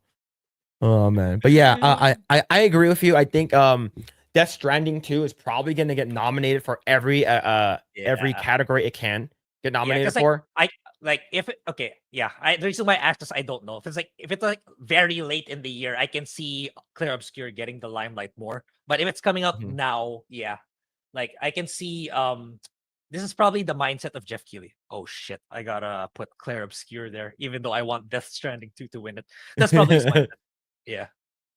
Yep. So these people are super mad that I guess it's just a small group amount of them, but like the thing is that like we haven't gotten like an article yet from like The Gamer or IGN or PC Gamer or whatever. Well, we haven't gotten any articles from them about this. Wow, Claire Obscure Expedition 33 is a racist company. It's because they were glazing this game. This game is like, if you think about it, this game, it is probably my game of the year so far. Yeah. Right. But the thing, there's a reason why Hogwarts Legacy didn't even get nominated for anything a couple years ago. Is because there was so much backlash. Now this one doesn't have nearly as much backlash as Hogwarts Legacy with J.K. Rowling. Yeah. I think the reason why too is that because like back when this game was revealed to the world, it's like I honestly I never even bothered watching the trailer. It's like, it's a JRPG. I watched that one trailer and that's it. It's a JRPG inspired by Persona 5. Because like back in this, this probably just gonna get pretty good reviews at best. So I did, I wasn't paying attention because that's probably what I feel. But lo and behold, they actually did it. A lot of people were happy. A lot of people were very impressed. They delivered. Ben Starr is one of the voice actors in there, so it's great. Charlie Cox and the person who played Shadowheart in Baldur's Gate 3. And freaking what's it called Andy again? Serkis. Andy Serkis is in there. It has a stellar voice acting. Cast, so I think the reason why the same thing didn't happen for them, they were kind of unknown. Now that people know them, their next game will probably get that scrutiny. Their next game. Yeah, you might be right, man. Yeah. But yeah. All right. Let's see. What's this here? Grae can thank the developer on the staff that is a pairing savant at Devil May Cry. And Smash JT watched a video during a stream of him beating the final boss, parrying every attack. Yeah, I heard that one of the devs' favorite game is Sekiro. So I think Sekiro is a parry heavy game. So that's probably where it came from. Yeah. Yeah, man. I see 10 years of woke turds trying to make a good video games and nothing but failures. Yep, absolutely. Baldur's Gate 3 is only woke if you are. Yeah. And play it that way. And the reasons why I love it, that's true. Let's see. South Park did it best. The darker the color of the skin, the harder the game is. Satire at its finest. That's true. The doggo in the HR support animal. Dog can smell who gave gonorrhea to whom in this group. You're probably correct. Let's see. You can't argue with them using logic. Just mock them relentlessly. That's true. Walking simulator. That's what Death Stranding 1 was, right? You're basically like an Amazon guy, delivery guy. You're basically delivering packages, making sure your baby doesn't wake up and you to rock your baby to sleep and stuff like that. Yeah. Does anyone consider Dark Angel to be woke? Overpowered Latina lead with black a lesbian roomie. Leading white guy is paraplegic antagonist, and season 2 is named Dwight. I don't think it is. It's because Jennifer is her name Jessica Alba is hot.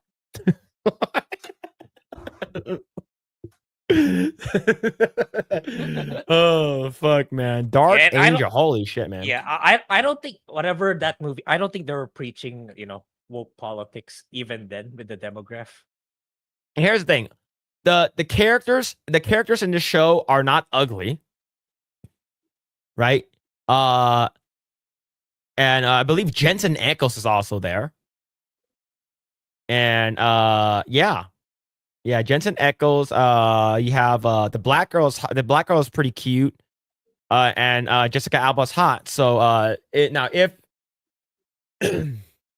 if it was an overweight Latina lead and a fat black lesbian roomie, then maybe. But I wouldn't consider it. It's also really depends on the messaging as well, right? Yeah. You can have a bunch of those in it. You can have like a bunch of gay people in it. Wasn't like Willow? I don't remember. Was she bi? I don't remember now. But you can have like gay characters, lesbian characters in your show, but it really depends on how you represent them and how it's executed. Did this guy call out Ubisoft for the Assassin's Creed dev team? I don't know. Maybe. From what I heard, that they did a blind audition for the voice actors and hit the lottery. That's really good. No, BG3 is gay as shit. It's only the gameplay that saves it. Yes, Gale is very gay. Asterion is very gay. And Dame Aelin is very gay. But here's the thing, though. I should try. None of them are ugly. That's what. Now it's like those side characters, like Lae'zel, Karlach. Any of those characters are ugly, then it would be. But is it woke? Right. That's the thing. Is it woke? The wokeness is up to you whether or not you want to interact with the wokeness. I love Death Stranding 1. My level was 898. Then you're gonna be excited for Death Stranding 2. Dark Angel was proto woke, not woke yet. Yeah. Let's see. Max Guevara had cat DNA, and there was a Xena poster in the series. There it is. Normal, the boss of Jam Pony dated a trans person. That's wild. Willow in Buffy was total les at the end. Yeah, she did date Seth Green for a little. Yeah, I remember she dated Seth Green. Halson is gay. Squidhead's gay. Will's gay. Now, here's the thing, though. I played as a girl because I wanted to see her boobs. The thing is that, if I romance the bear, that would be straight furry, right? If I did romance the fucking the squid. Squid. I remember romancing the freaking the squid guy. Will's gay. You can. Okay, I think what Ogami is saying. You can make it's like I think it used to be the old JRPGs are like, both JRPG and Western RPG. They used to be this particular character can only be romanced if you're a particular gender. But I notice a lot the more modern RPGs in general, not just JRPGs. RPGs in general, like regardless of your gender, you can hit on anybody. I think that's the point that Goro's trying to make. So in a sense that it's woke because of that. Yes, it is woke because it's all that shit's in there for the sake of having that gay shit in there. Yeah. I think what makes it, what the saving grace is not just the gameplay, is because it's the option of not interacting with the gay shit. Like I remember Gale immediately hit on me, and I don't want to. I don't like Gale. If you think about it, I was a girl. I romance as much of the girls as I can. I romanced the dark elf. I romanced the fucking demon bitch. And I romanced the fucking devil. Okay, so that's So yeah, I think it's I think it really is depend. Yeah, it's player sexual, right? Yeah, because like the older RPGs, you'll notice like when you check the guides, only males can court this character. Only females can court this character. Now it's like they're removing that boundary. Even for JRPGs, that's the case. I see. Another fan of voice actor for Astarion. Did not like his voice in the Resident Evil games as Heisenberg either. I just found out sounds way over. Which one's Heisenberg again? Which Resident Evil? Yeah, when I think of Heisenberg, I think of Walter White. Yeah, it's a Walter Hartwell White. Hartwell White. Heisenberg, Resident Evil. Oh, this guy. Oh, he did the voice for this guy? Oh, the guy that fucking sounds he looks like a Nicolas Cage. I didn't know he did Carl Heisenberg's voice in RE8. Okay, that's actually pretty funny. I didn't know that. From Village. Okay. Normal was a part of anti-transgenic movement, but was okay with dating a transgender. Oh, I see. I think the uncertainty principle. Oh, I gotcha. All right, let's go ahead and see. Go ahead and read some. Let's read this article here. Let's see. Where are we? All right, cool. I'm gonna read this here. All right. We've been hearing rumors for a long time now. Is this actually going to happen or not? Is she going to be replaced in 2026? Yeah. Like, when is she leaving? Yeah, and even if she did, it's like, I don't think they're gonna replace someone with anyone better, or maybe even worse than her, probably. Yeah. So Kathleen Kennedy likely replaced by Dave Filoni and Carrie Beck at Lucasfilm. Who the fuck is Carrie Beck again? Do you know? I was watching a video earlier. It's like, yeah, it's like whatever Dave Filoni was doing, she was heavily involved in it too. So, yeah, we've seen Ahsoka. We've seen. Okay, the Acolyte maybe. Okay, I'll give them a pass for So that. she worked. She's known for Rebels, Mandalorian. Okay, Mandalorian. Yeah. Like the latest season was absolute shit. So yeah. Yeah, Mandalorians. Yeah, she worked on that. She also did some Lego Star Wars stuff. She worked on Ahsoka, Skeleton Crew. Yeah, she's heavily involved in even give the fact that it's like a little bit. So she did 71 episodes for Rebels. She worked on the Clone Wars for 12 episodes. Book of Boba Fett. Mando, 17 episodes. Ahsoka and Skeleton Crew, 3 episodes. Yeah. So she's heavily involved with Star Wars. Okay. Yeah. But yeah, man. But yeah, it's like I like either one of those. It's still gonna suck. I'm not seeing like I'm not seeing a bright future for Star Wars or hope for Star Wars given this succession planning. I get the feeling that this is probably true, more likely than not true. And yeah, Gary was right when he was here. It's like when you asked him, right, do you think Star Wars still is hope? Gary said no, and I think Gary's right. Gary's absolutely right, man. Yeah, so so basically this article says that Kathleen Kennedy is likely to be replaced by Dave and Carrie, who basically will share like co-leadership roles. And the shift comes as Disney aims to elevate the long-time team members to steer the future of Lucasfilms, is because like who else is going to be there, right? Like after Kathleen Kennedy, who else would you people trust? Like I don't think and I agree with Ogami here. Like I don't think Filoni is an upgrade. Yeah, like for me, like I don't think so. But like we've been getting a lot of shitty stuff from them for a long time, and I don't care how much glazing we're getting for season 2 of Andor. I'm not going to watch it. Yeah, it's like it really did like the marketing. Like in episode 1, it's about rape, right? It's like, come on, guys, that's not what Star Wars is all about.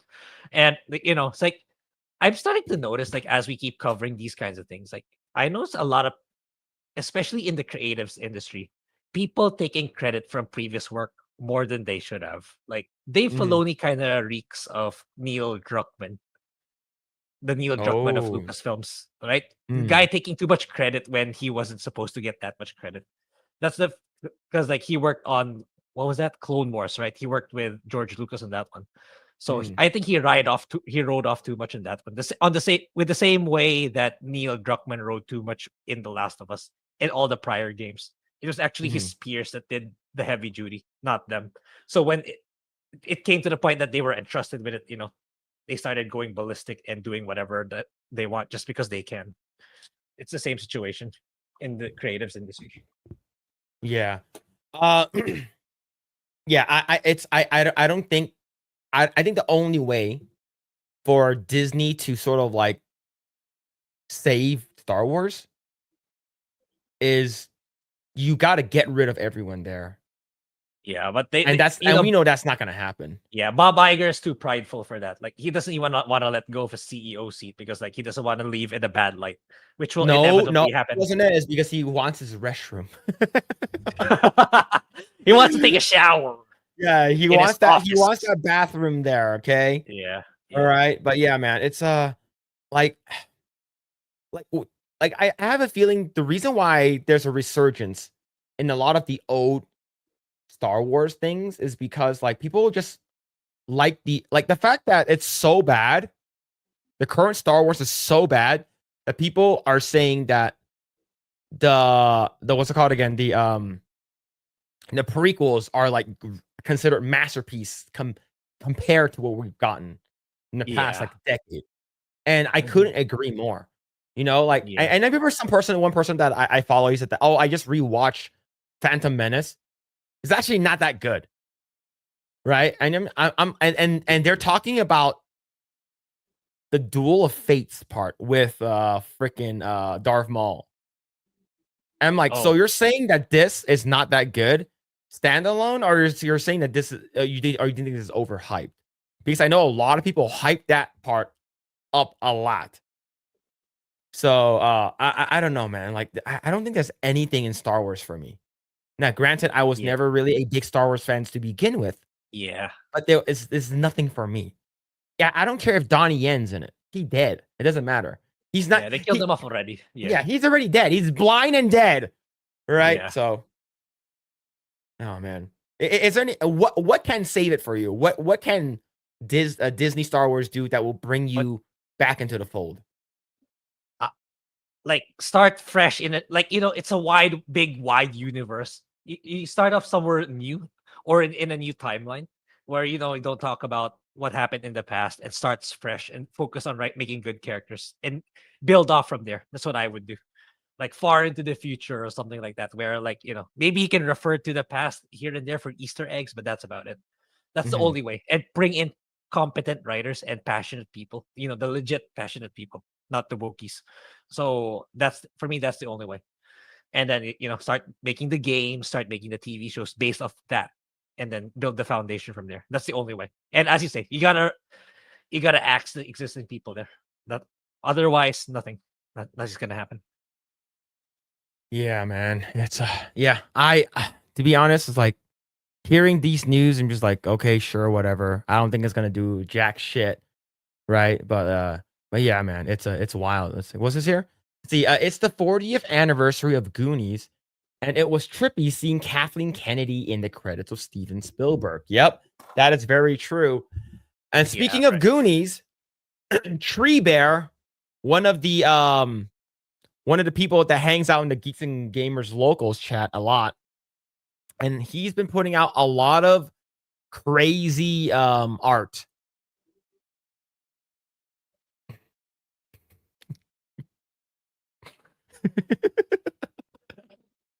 Why do I look like a baby here? What's going on? What's going on here, man? Why do I look like a baby? What is happening, bro?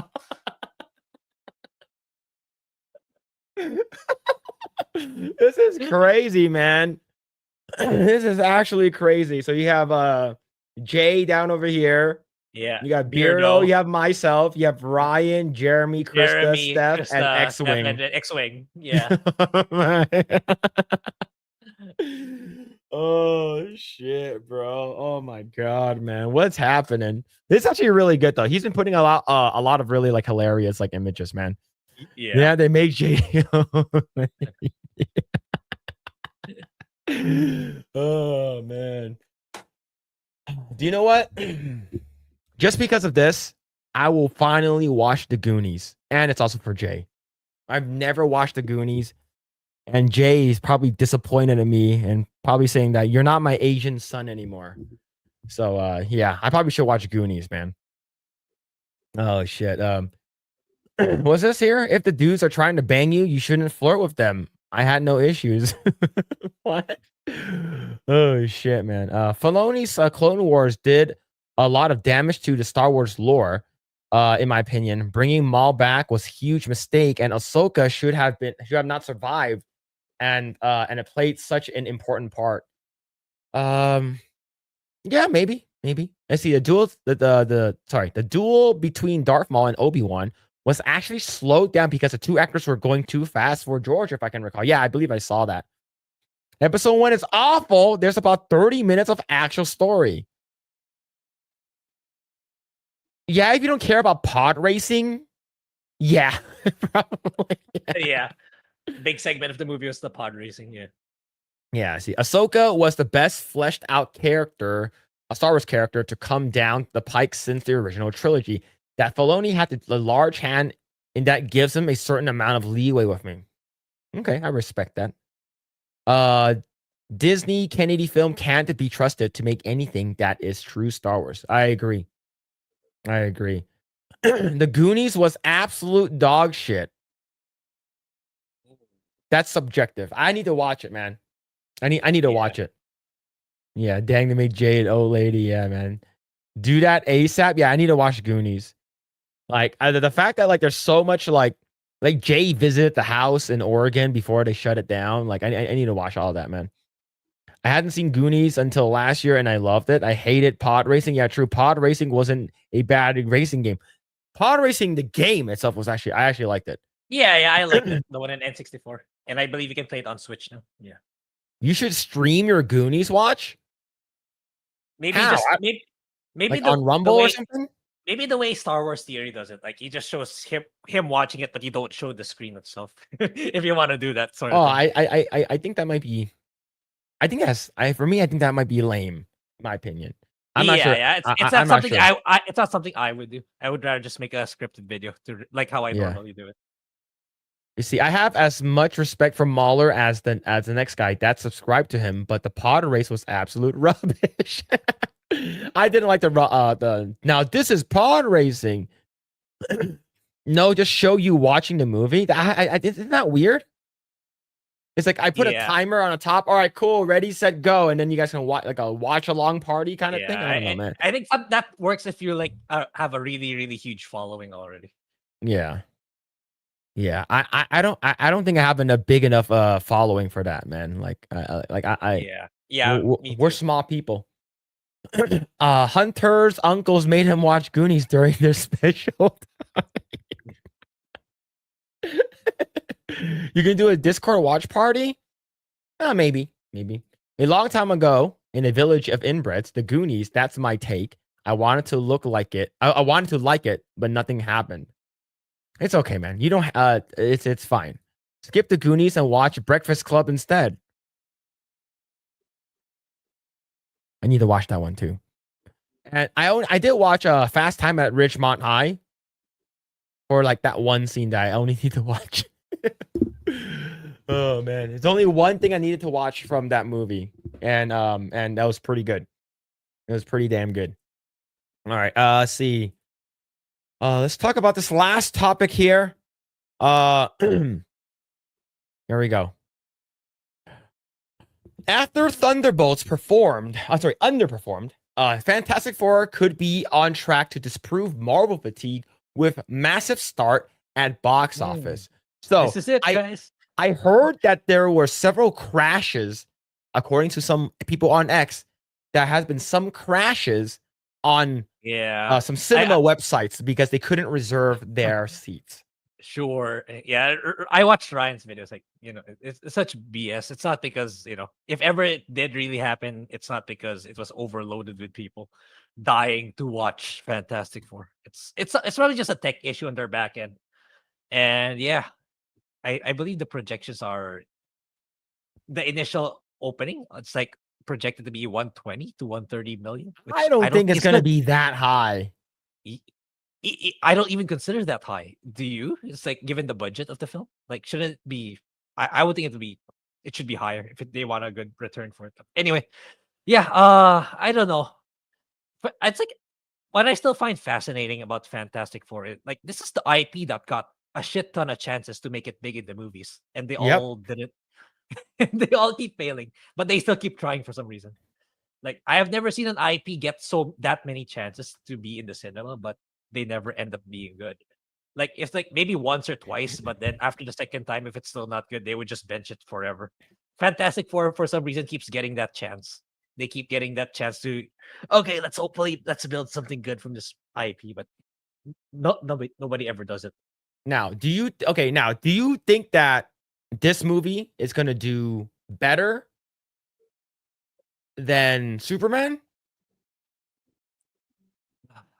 No, I don't think so. I like even now, even in 2025, I still think Superman carries a much stronger brand across the globe compared to Fantastic Four. Like, do you know like ask an absolute normie who doesn't do YouTube, do you know who Superman is? Oh yeah, I know the superhero guy. But if you ask someone, do you know who the Fantastic Four is? Like, look, even I couldn't name all of the Fantastic Four. That's how much I don't know Fantastic Four. So yeah, I don't think so. I don't like no matter how hard they do the marketing on this compared to Superman. Superman will still be better. At least that's what I think. I could be wrong. That's what I think. Yeah. So the thing is, you're absolutely right. And we did actually get a Fantastic Four movie. Yeah, it's called The Incredibles. Okay. The Incredibles was the best Fantastic Four movie we've gotten. All right. The ones with Jessica Alba, they're okay.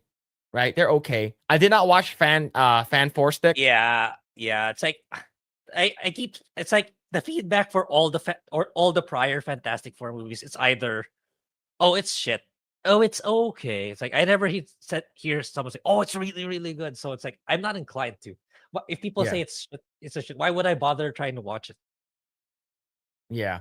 So to summarize this article here, it says the Fantastic Four's first step is Fandango's top ticket seller of 2025, outpacing Lilo and Stitch and others, signaling a strong interest in the potential to counter the Marvel fatigue. Now, I think it is not Marvel fatigue. I think it's just bad writing fatigue. We've talked about this at length already, right? In contrast, the Thunderbolts underperformed, earning $371 million globally against a $180 million budget, which is really, really awful. Fantastic Four, with its retro-style comic accurate elements, could be a major hit for the MCU, akin to Guardians of the Galaxy, because, maybe, I don't know. I don't think so. As of right now, I'm not sure how I feel about it. I'm feeling that it's probably going to make 450 to 650 tops after everything. That's how I feel. That's still not good. That's still a loss, right? Given their budget for this film. Yeah. Yeah. It releases in July, but the faces competitions from DC Superman. I think Superman, someone said Super Gun. Yeah. I think that movie will make more money because do people actually care about Fantastic Four now? Like I'm talking about normies here. I'm not talking about like your diehard fans of like Nerdrotic. I'm not talking about Gary. I'm not talking about people who are like huge comic book fans. I'm talking about regular normies. If you go to a Walmart and you ask which movie you're going to watch, Fantastic Four or Superman, if you can only pick one, I'm pretty sure they're going to say Superman. But Superman is not even that much better anyways. It's because Superman does not embody truth, justice, and the American way anymore. Do you know that? Yeah. According to what we've been hearing about it, right? So this is getting canceled online. This is I guess a figure, right? For me, I don't have high hopes for Superman either. But if anything, I want Superman to beat Fantastic Four. But you can't really see it here because the image is really small. But I'm gonna bring it up here. Grae, go ahead and read what it says right over here under the Superman text. Superman must reconcile his alien Kryptonian heritage with his human upbringing as reporter Clark Kent. As the embodiment of truth, justice, and the human way, he soon finds himself in a world that views these as old-fashioned. All right, so truth, justice, and the American way, no longer a thing. It's the human way. Yep. Yeah. It's not. I have very low expectations for both of these films. Yeah. We're gonna watch it though. Yeah, it's like I was checking the dates earlier. So it comes out for you. Superman comes out on the 11th for you guys. So but for me, it comes out on the 9th. So there's an opportunity for me to do an out of theater review again. Yeah, I would rather do Superman, honestly, compared to two. Because I have no idea who the Fantastic Four are. So or you're like, you know what? I don't want to watch any of these, and I want to watch the new Jurassic Park movie with Scarlett Johansson. Hey, there it is. There it is. I think China is gonna make that movie. Yeah, gonna make so much money in China, man. Yeah, I believe that. Oh man, absolutely. Yeah, but yeah, I have no faith in unfortunately, I have no faith in Superman movie. But if I'm gonna, consider which one is gonna make more money, I want Superman to win. Yeah, it's probably Superman. Yeah. Just a reminder, a budget for Predator was $18 million at the global box office and has over $98 million. And that was an 87, 88 money. That's big money. That's a lot of money. Yeah. Big money. Yeah. Phil, have you seen the McFarlane toys pre-ordered for Superman? No. Is it low or high? I don't like. I think David Cornsweet looks good as Superman. I think just the costume is awful. I would not be wasting money to see either of those. Better places to spend my money. That's true. That's true. What's going on, B-Man? Hope you're doing well, man. The human way, like barbecuing people the way the Haitians do, checks out. Truth, justice, and the non-binary gender queer. Yep, that's true. Yep, that's very true. What's going on, Mitchell Fields? I have a non now. What? The tagline for should be Ode Super Friends. The cartoon series was Truth, Justice, and Peace for all mankind. That probably would have been better. The reason why they have to say the human way is because you got to think about people who are outside of the U.S. Remember, they said that Superman is bigger. He transcends the American way. He's bigger than America, which is true. I'm not saying it's not, but that has always been his I guess he would say his slogan, right? Why would you change it, right? Yep. You see, the previous Fantastic Four movies were all right. I don't think they were ever a big draw. No. I think that the only big draw was potentially mildly seeing Jessica Alba's butt. Yeah. I think that's the only thing. See, the first X-Men movie was made for $70 million. That's what Thunderbolts should have cost. Yes. Yeah. 180 million. Jesus. Maybe for inflation? I don't know, man. Fantastic. Fan Four Stick would have been okay film if it wasn't trying to be a Fantastic Four movie. You lean into the body horror and just go R rating. Yeah, Marvel will never allow that. Never allow that shit, man. I stick to my decision. FNT the musical with Cynthia Erivo as Ryan Kinnell. I would pay money to watch that. I would pay money to watch that, man. But isn't he an alien?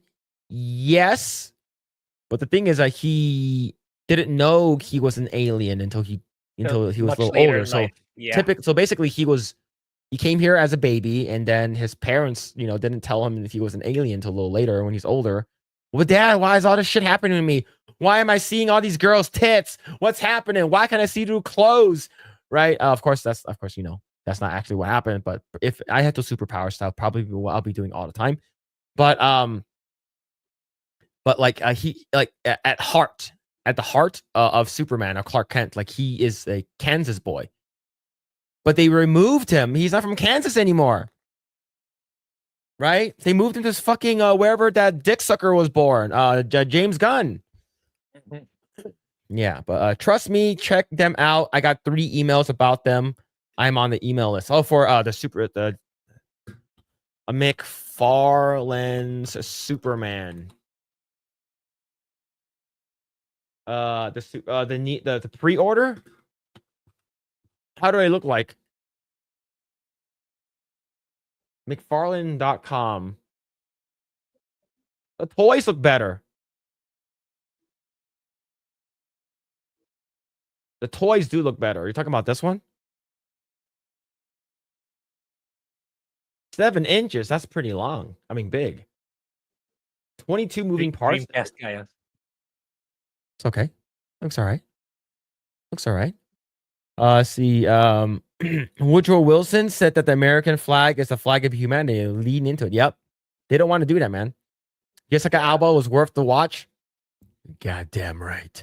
Five Nights at Freddy was a better Fantastic Four than a Fantastic Four. Really? Oh, man. Was it that good? Was it that good? Check out the other figures. All right, let's load. Dad, why am I craving tacos so much? What? The trailer trash now? Yeah, Dad, why do I have to dream about bearded clams every night? See. Are you just talking about Superman or his other stuff? Right? Which one are you talking? Why is this website fucking not working? Holy shit. Oh, the Bizarro's pretty cool. Oh, that's pretty cool too. I'm not an action figure collector. I'm more of a statue collector. Like the stuff that I have, they don't move. Oh, that's pretty cool. The Batman Green Lantern one's actually pretty sick. You know, that's what they do. That I don't know who that is. That's Yeah, one I of the don't know that. kaijus. Baby Kaiju limited edition for Superman the movie. Okay. They do it like that. Yo, I'm a dad. I'm gonna be a dad. sorry, Oh. sorry, man. That was mean. That was mean. All right. Wow, the knockers on hot girl figure. Damn, yeah, man. But that it's not real though. All right, the boobs aren't real. Holy, I might need to get the Power Girl one. Yeah, Kaiju Ramsey, true and real, man. True and real. Green Baby is in the movie. Green Baby? Yeah, who's green? Yeah, that's the thing. Baby there's Joey limited collection from the Superman movie. There's gonna be so many characters condensed into 2 hours. That's not gonna. Do you look remember like why people hated Batman versus Superman? This is the same shit, man. Why? Yeah. I like the Todd mods for Batman. Those look pretty cool. Yeah, those look pretty damn cool. All right, do we have anything else? I think we're caught up with everything. Yeah. All right, cool. All right, so while toys spoiling the movies again, they always do. They always do. I wouldn't call that a strength. All right, man. So next week we are gonna have on Eric Judson. He's one of the artists. Eric Judson, the artist. He will be on with us. We're gonna be talking about art and stuff, and we're talking about all the stuff that he's been doing. I believe he did some art for Jay too. So that's gonna be pretty cool. So next week we are gonna be having him on as a guest. The following week we are going to have, I believe, I'm gonna double check. Yeah, you gotta think I think the following week is Nagranal on the 21st. And the 28th, we're gonna have everyone's favorite Benology. Benology with 2 Y's. Yep, he's gonna be joining us, and then we're gonna and the next week, next month, we're gonna have Sevi. Sometime I need to schedule that. I'm gonna have Rolo, the Puerto Rican pistolero. He's gonna be on with us, and we're gonna have a couple more in the future for sure. Yeah, I'm sorry, Benology will be. Benology will be on. Benology will be on. Yo, Mitchell Fields with the 5. Check this out. Nexus Mod, Stellar Blade, Grae Hot Spring, user images, MD Fields. 2 mods joined the new bikini skin. Well, let's take a look. Here's the thing, though. Is it not? Can I show it? Yeah, you check it in your other monitor first. Can I show it? I think you can. Otherwise, he wouldn't recommend it. Maybe. Look, I've been lied to before. Okay, take a look first. Grae, do you want to see? Thank you so much, Mitchell Fields. Yeah, of course I want. If it's Stellar Blade mods, I want. Grae, do you want to see the? Do you want to see the trending mods? I've seen some mods that are. I've do you seen want? the ones, do you want to see the trending mods? The good ones, okay. Depends what trending means. The most downloaded. I've seen Pregnant Eve. This is the most downloaded mods. I can't even see them because they're all not safe for work. All right, they're not safe for work. All right, holy crap, man.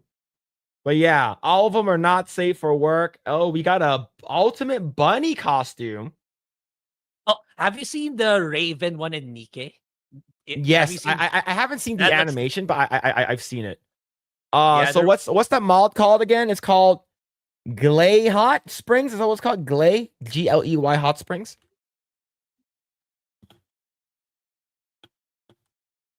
Let me double check.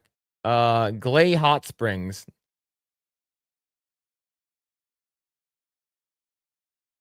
It's blurred for me. Hold on, I have it on another monitor show. Yeah, try to unblur it first, then see if it's like if it'll. Okay, this we can show. This we can show. Okay, yeah. Okay, we can show this.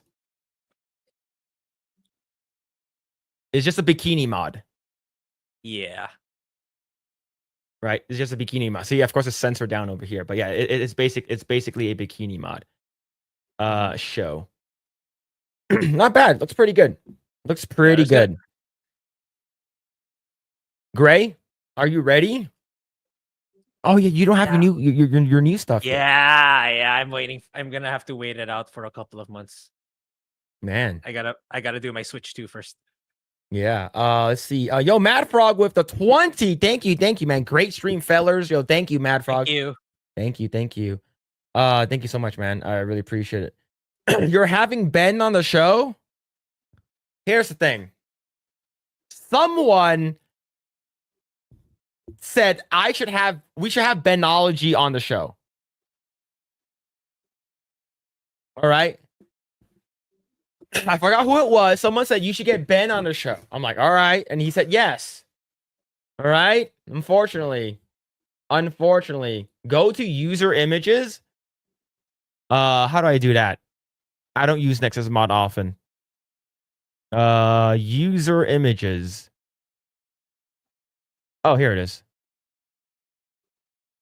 Oh, that one. Oh, I've seen that one before. All right. There it is. We'll bring it up. Thank you, Mitchell Fields for the 2. Thank you.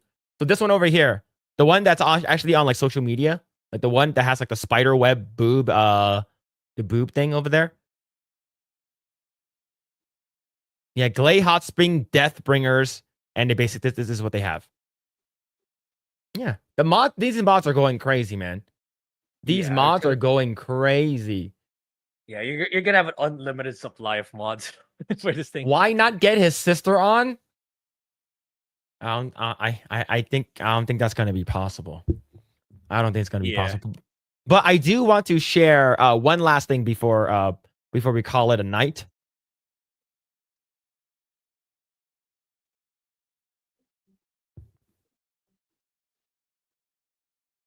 Yeah, look for the Raven one too after this. Our weapons can take down Raptors, so we'll be able to help. Let's finish this in one fell swoop. I'm not really digging the voice. I need to be Japanese. Dude, yeah. No, it has to be Korean, not Japanese. Yeah, Korean will be fine, right? But yeah, there it is. No, but all of them are Japanese, right? Like, isn't it Korean? I took the Korean. No. Like the voice. I know it's a Korean company, but like the Japanese voice is like when I play Nikkei. Maybe I just had it on Japanese. Oh, I thought it was Korean the whole time, but there's also Raven, which kind of wait. Is the Raven one out already? It's I know Shift Up showed it already. It's Raven. Is it that one? Yeah, I see your screen. I see your. Yeah, screen. no, but is there animation for it though? Hold on, I'm trying to see.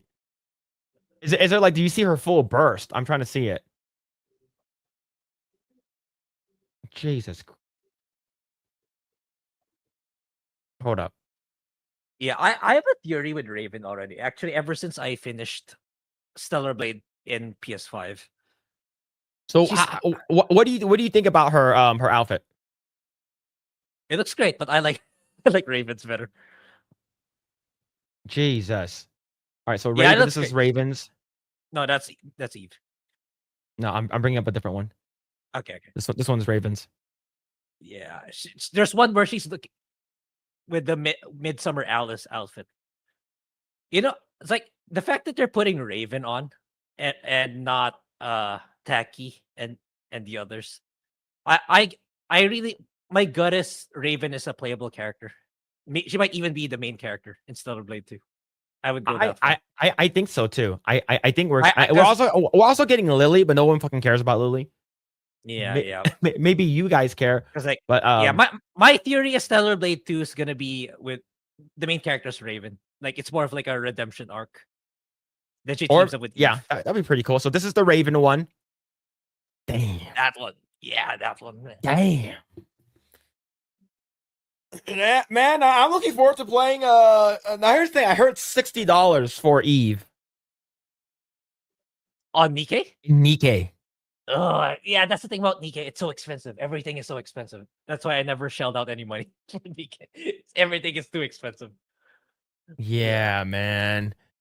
Yeah, it's crazy, man. Shout out to Shift the understanding their what's it called, audience. Absolutely. Is there any after effects from the cake stream? Yeah, you're surprisingly resilient. Immediate nosebleed. My nose started to bleed Oh immediately. yeah, you did, yeah. And I would say during Expedition 33, I had to pee like 3 times, which is usually a lot more than how much I usually pee in one session. As of right now, no. As of right now, no. Here's the thing though. I'm not overweight. So like I have an advantage over Mike. I have an advantage over Mike, right? So yeah. But yeah, man. See, I guess you can't really answer without spoiling it, but I don't see why it would be Raven. No, Yeah, I man. definitely do. I can't say to mitigate spoilers, but I mean we can talk about it in chat, Nagi, if you want, but I Yeah. can definitely see it. I 100% can see it. Yeah, he's gonna shit a brick now. Here's what I'm gonna do. If this is gonna sound weird, okay? If I need to really, really take a shit, like I'm plugged up or backed up, I will just drink milk. It will hurt my stomach for a little bit. No, it doesn't work. Coffee doesn't work for me. Really? I do. For me, it's milk because I'm lactose. So like, I will literally get the shits. Like maybe within half an hour to an hour. Like I'll basically like have everything will just fucking zip and dip out of me, and then I'll fucking all of a sudden like you can see my abs again.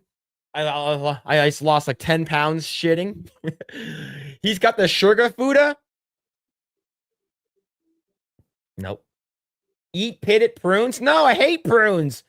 A cake shouldn't come out too hard, just big. Protein will get you. I'm probably gonna work out after this, so I can get some protein. Yeah. You gotta after eating all that. Yeah, man. Oh man. And no one in chat gave you diabetes, huh? Weird. Guess that was the Mickey thing. Yeah, probably. Great. You know what the Mickey thing came from? I don't know. I just know Epic Mike's nickname is Meek, but I don't know where it came from. So Meek. Okay, Grae, you're gonna learn. You're gonna learn today. Meek came from Krista. Right? Yeah, it's just okay, like, yeah, right. So yeah. it came from Krista. Yeah. And then during Tuesday night's main event, like I think like 2 weeks ago, they were talking about how like developers should like, you know, like understand like video games and stuff like that, and how like video. I believe so. Chat, correct me if I'm wrong. And they were talking about. He was talking about how like they make hot statues for like hot women statues and something like that, right? I'm basically paraphrasing here, and he said, yeah, we should make hot dudes, like statue of hot dudes. And immediately Jeremy was like, wait, what did you just say? And Mike was like, what? Who said that? What? And then everything just sort of fucking fell apart for him. And it was just in time for Pride Month too.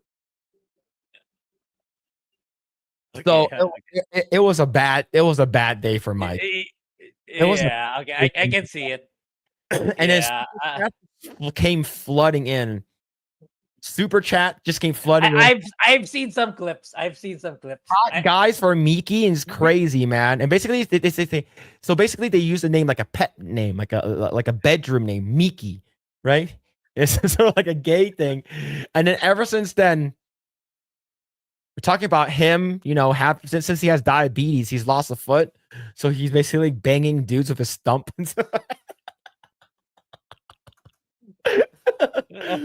But yeah, man. Yeah, Greek and Romans make statues all the time. Yep. Now he knows what you feel like every time you go live. Look, okay. Look, for me, what is worse? Being into a gay guy, or being into a Fuda, because that Fuda also have boobs. Grae's like, it's both really bad. I'm not answering that question. Yeah, I don't know. That's hot, dude. Yeah, it's hot dudes for Epic Miki. And the crazy thing is that they made a game about it. It's called Epic Mickey. Epic Mickey. They're basically gonna replace Epic Mickey Mouse with Mike going around fucking painting pictures of hot guys. Oh man. Yeah, and then the Beardo was smiling the entire time. He was having the best night is because nobody was making fun of Beardo. All the attention just went towards Mike. It was a good night for him. It was a good night for him, man. Bollocks or no bollocks? Why I have to answer? This is like the 5th time I'm answering this question. If we're just talking about standalone, it looks weird without the balls. Okay? It looks weird without the balls. Now, if you're going to talk about fornicating with the Fuda, I prefer no balls so your balls don't bang against each other, right? Because that's going to hurt. Both are bad, but does the Fuda have a vagina with it? Whichever one has better teeth, right, Grae?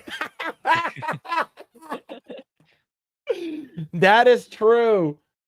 That is true. That is true. This is why people hate the internet. Yeah, man. Holy shit, bro. Oh my god, man. Oh my god. Anyways, Grae, what are you doing, man? What are you up to? Where can people find you? Oh, wait. Before that, we got a super chat. Yeah. Yo, Mitchell Fields with the 5. Do the SR17 diet, eggs and steaks, it's known to have low residue, smaller poo-poo. I feel you have less burning pains and blood in your stool also. That is true. That is true. But yeah, I'm gonna probably be going back on a semi-carnivore diet in a little bit. But yeah, I've been the fact that Eric K, which if you guys don't know who he is, he's a mod for Geeks and Gamers and a mod for Gary. Mm-hmm. It's gonna sound gay coming from him, but like he said, "Hey Phil, you're looking bigger. You've been working out." I was like, and out of everyone, he's the only one that noticed. He's been working out. It's like, yeah, I have. Like, I've been taking creatine. I've been taking a protein shake and everything, man. Yeah. Okay. Thank you, Mitchell Fields for the 5. I'll take that. Steak and eggs sounds fucking good, man. Yeah, I do high protein, low carbs. Yeah. I do high protein, low carbs, and high fiber. I do not like fucking kale or some of that gay shit. But like broccoli, I eat like steamed broccoli and like vegetables. At least I eat those, right? Hail the mother, mod father, Eric K. Yep, absolutely, man. Mod father. But yes, Grae, where can people find you, man? What are you doing? Yeah, okay. So this is my next game. I have to wait till like the 26th, which sucks. So while I'm waiting for this, what do you call this? I'm doing Clair Obscur. Yeah, Clair Obscur. Once I'm doing that, I'll make a video about it. So it's like, yeah, it's not gonna be in like, what I think about the game. It's like I'm gonna talk about like the people's perception of the game in general and how it reflects to the games industry. So I'll probably put that up in my second channel while I wait for my Switch 2, so I can start playing Rune Factory. So yeah, that's about it. So maybe in like a week or 2, I'll have that bit. Depending on how fast I can finish Clair Obscur, maybe. And yeah, I do also want to make a video about like the price of video games. So yeah, I'm gonna do some videos that's I don't normally do while I'm waiting for my Switch 2 to arrive. And yeah, that's about it. All right, and you guys can find me at Mr. Phillip Chan #2. Thank you all the mods for dropping the links to our link tree. You guys can find us there. I've been playing Expedition 33. I've been really, really enjoying that game. That game is freaking amazing. It is a game of the year so far, unless some other game comes out that like completely like destroys it. I don't think, as of right now, I don't think there's any that I'm seeing. But yeah, thank you guys so much. Really appreciate it. Next week we're gonna have on Eric Judson. And yeah, we're gonna have him on. And thank you guys so much. Really appreciate it. Hope you guys enjoyed the stream. I will reroute you guys to D-Day Cobra. He's talking about the LA riots. So I'll go ahead and go over there and spam the egg emoji. But yes, thank you guys. Really appreciate it. Shout out to everyone. Thank you, Hollow Ninja, The Range Lunatic, aka DL, Scattered Knight, Justin Martins, DB Wild, Jose Taco, Dreaming Tabitha, and also thank you so much for coming on. Melodic Method, Mad Frog, Legendary Scrub. Yes, I Legendary Scrub. I will try to see if I can get Ben's sister on. Okay, I don't think that's gonna happen though. But thank you for all the super chats, the donos, everyone. Thank you guys. Yes, we're gonna reroute you to Jeremy. All right. Hope you guys have a great weekend. We'll catch you guys next week. Take care. Bye bye.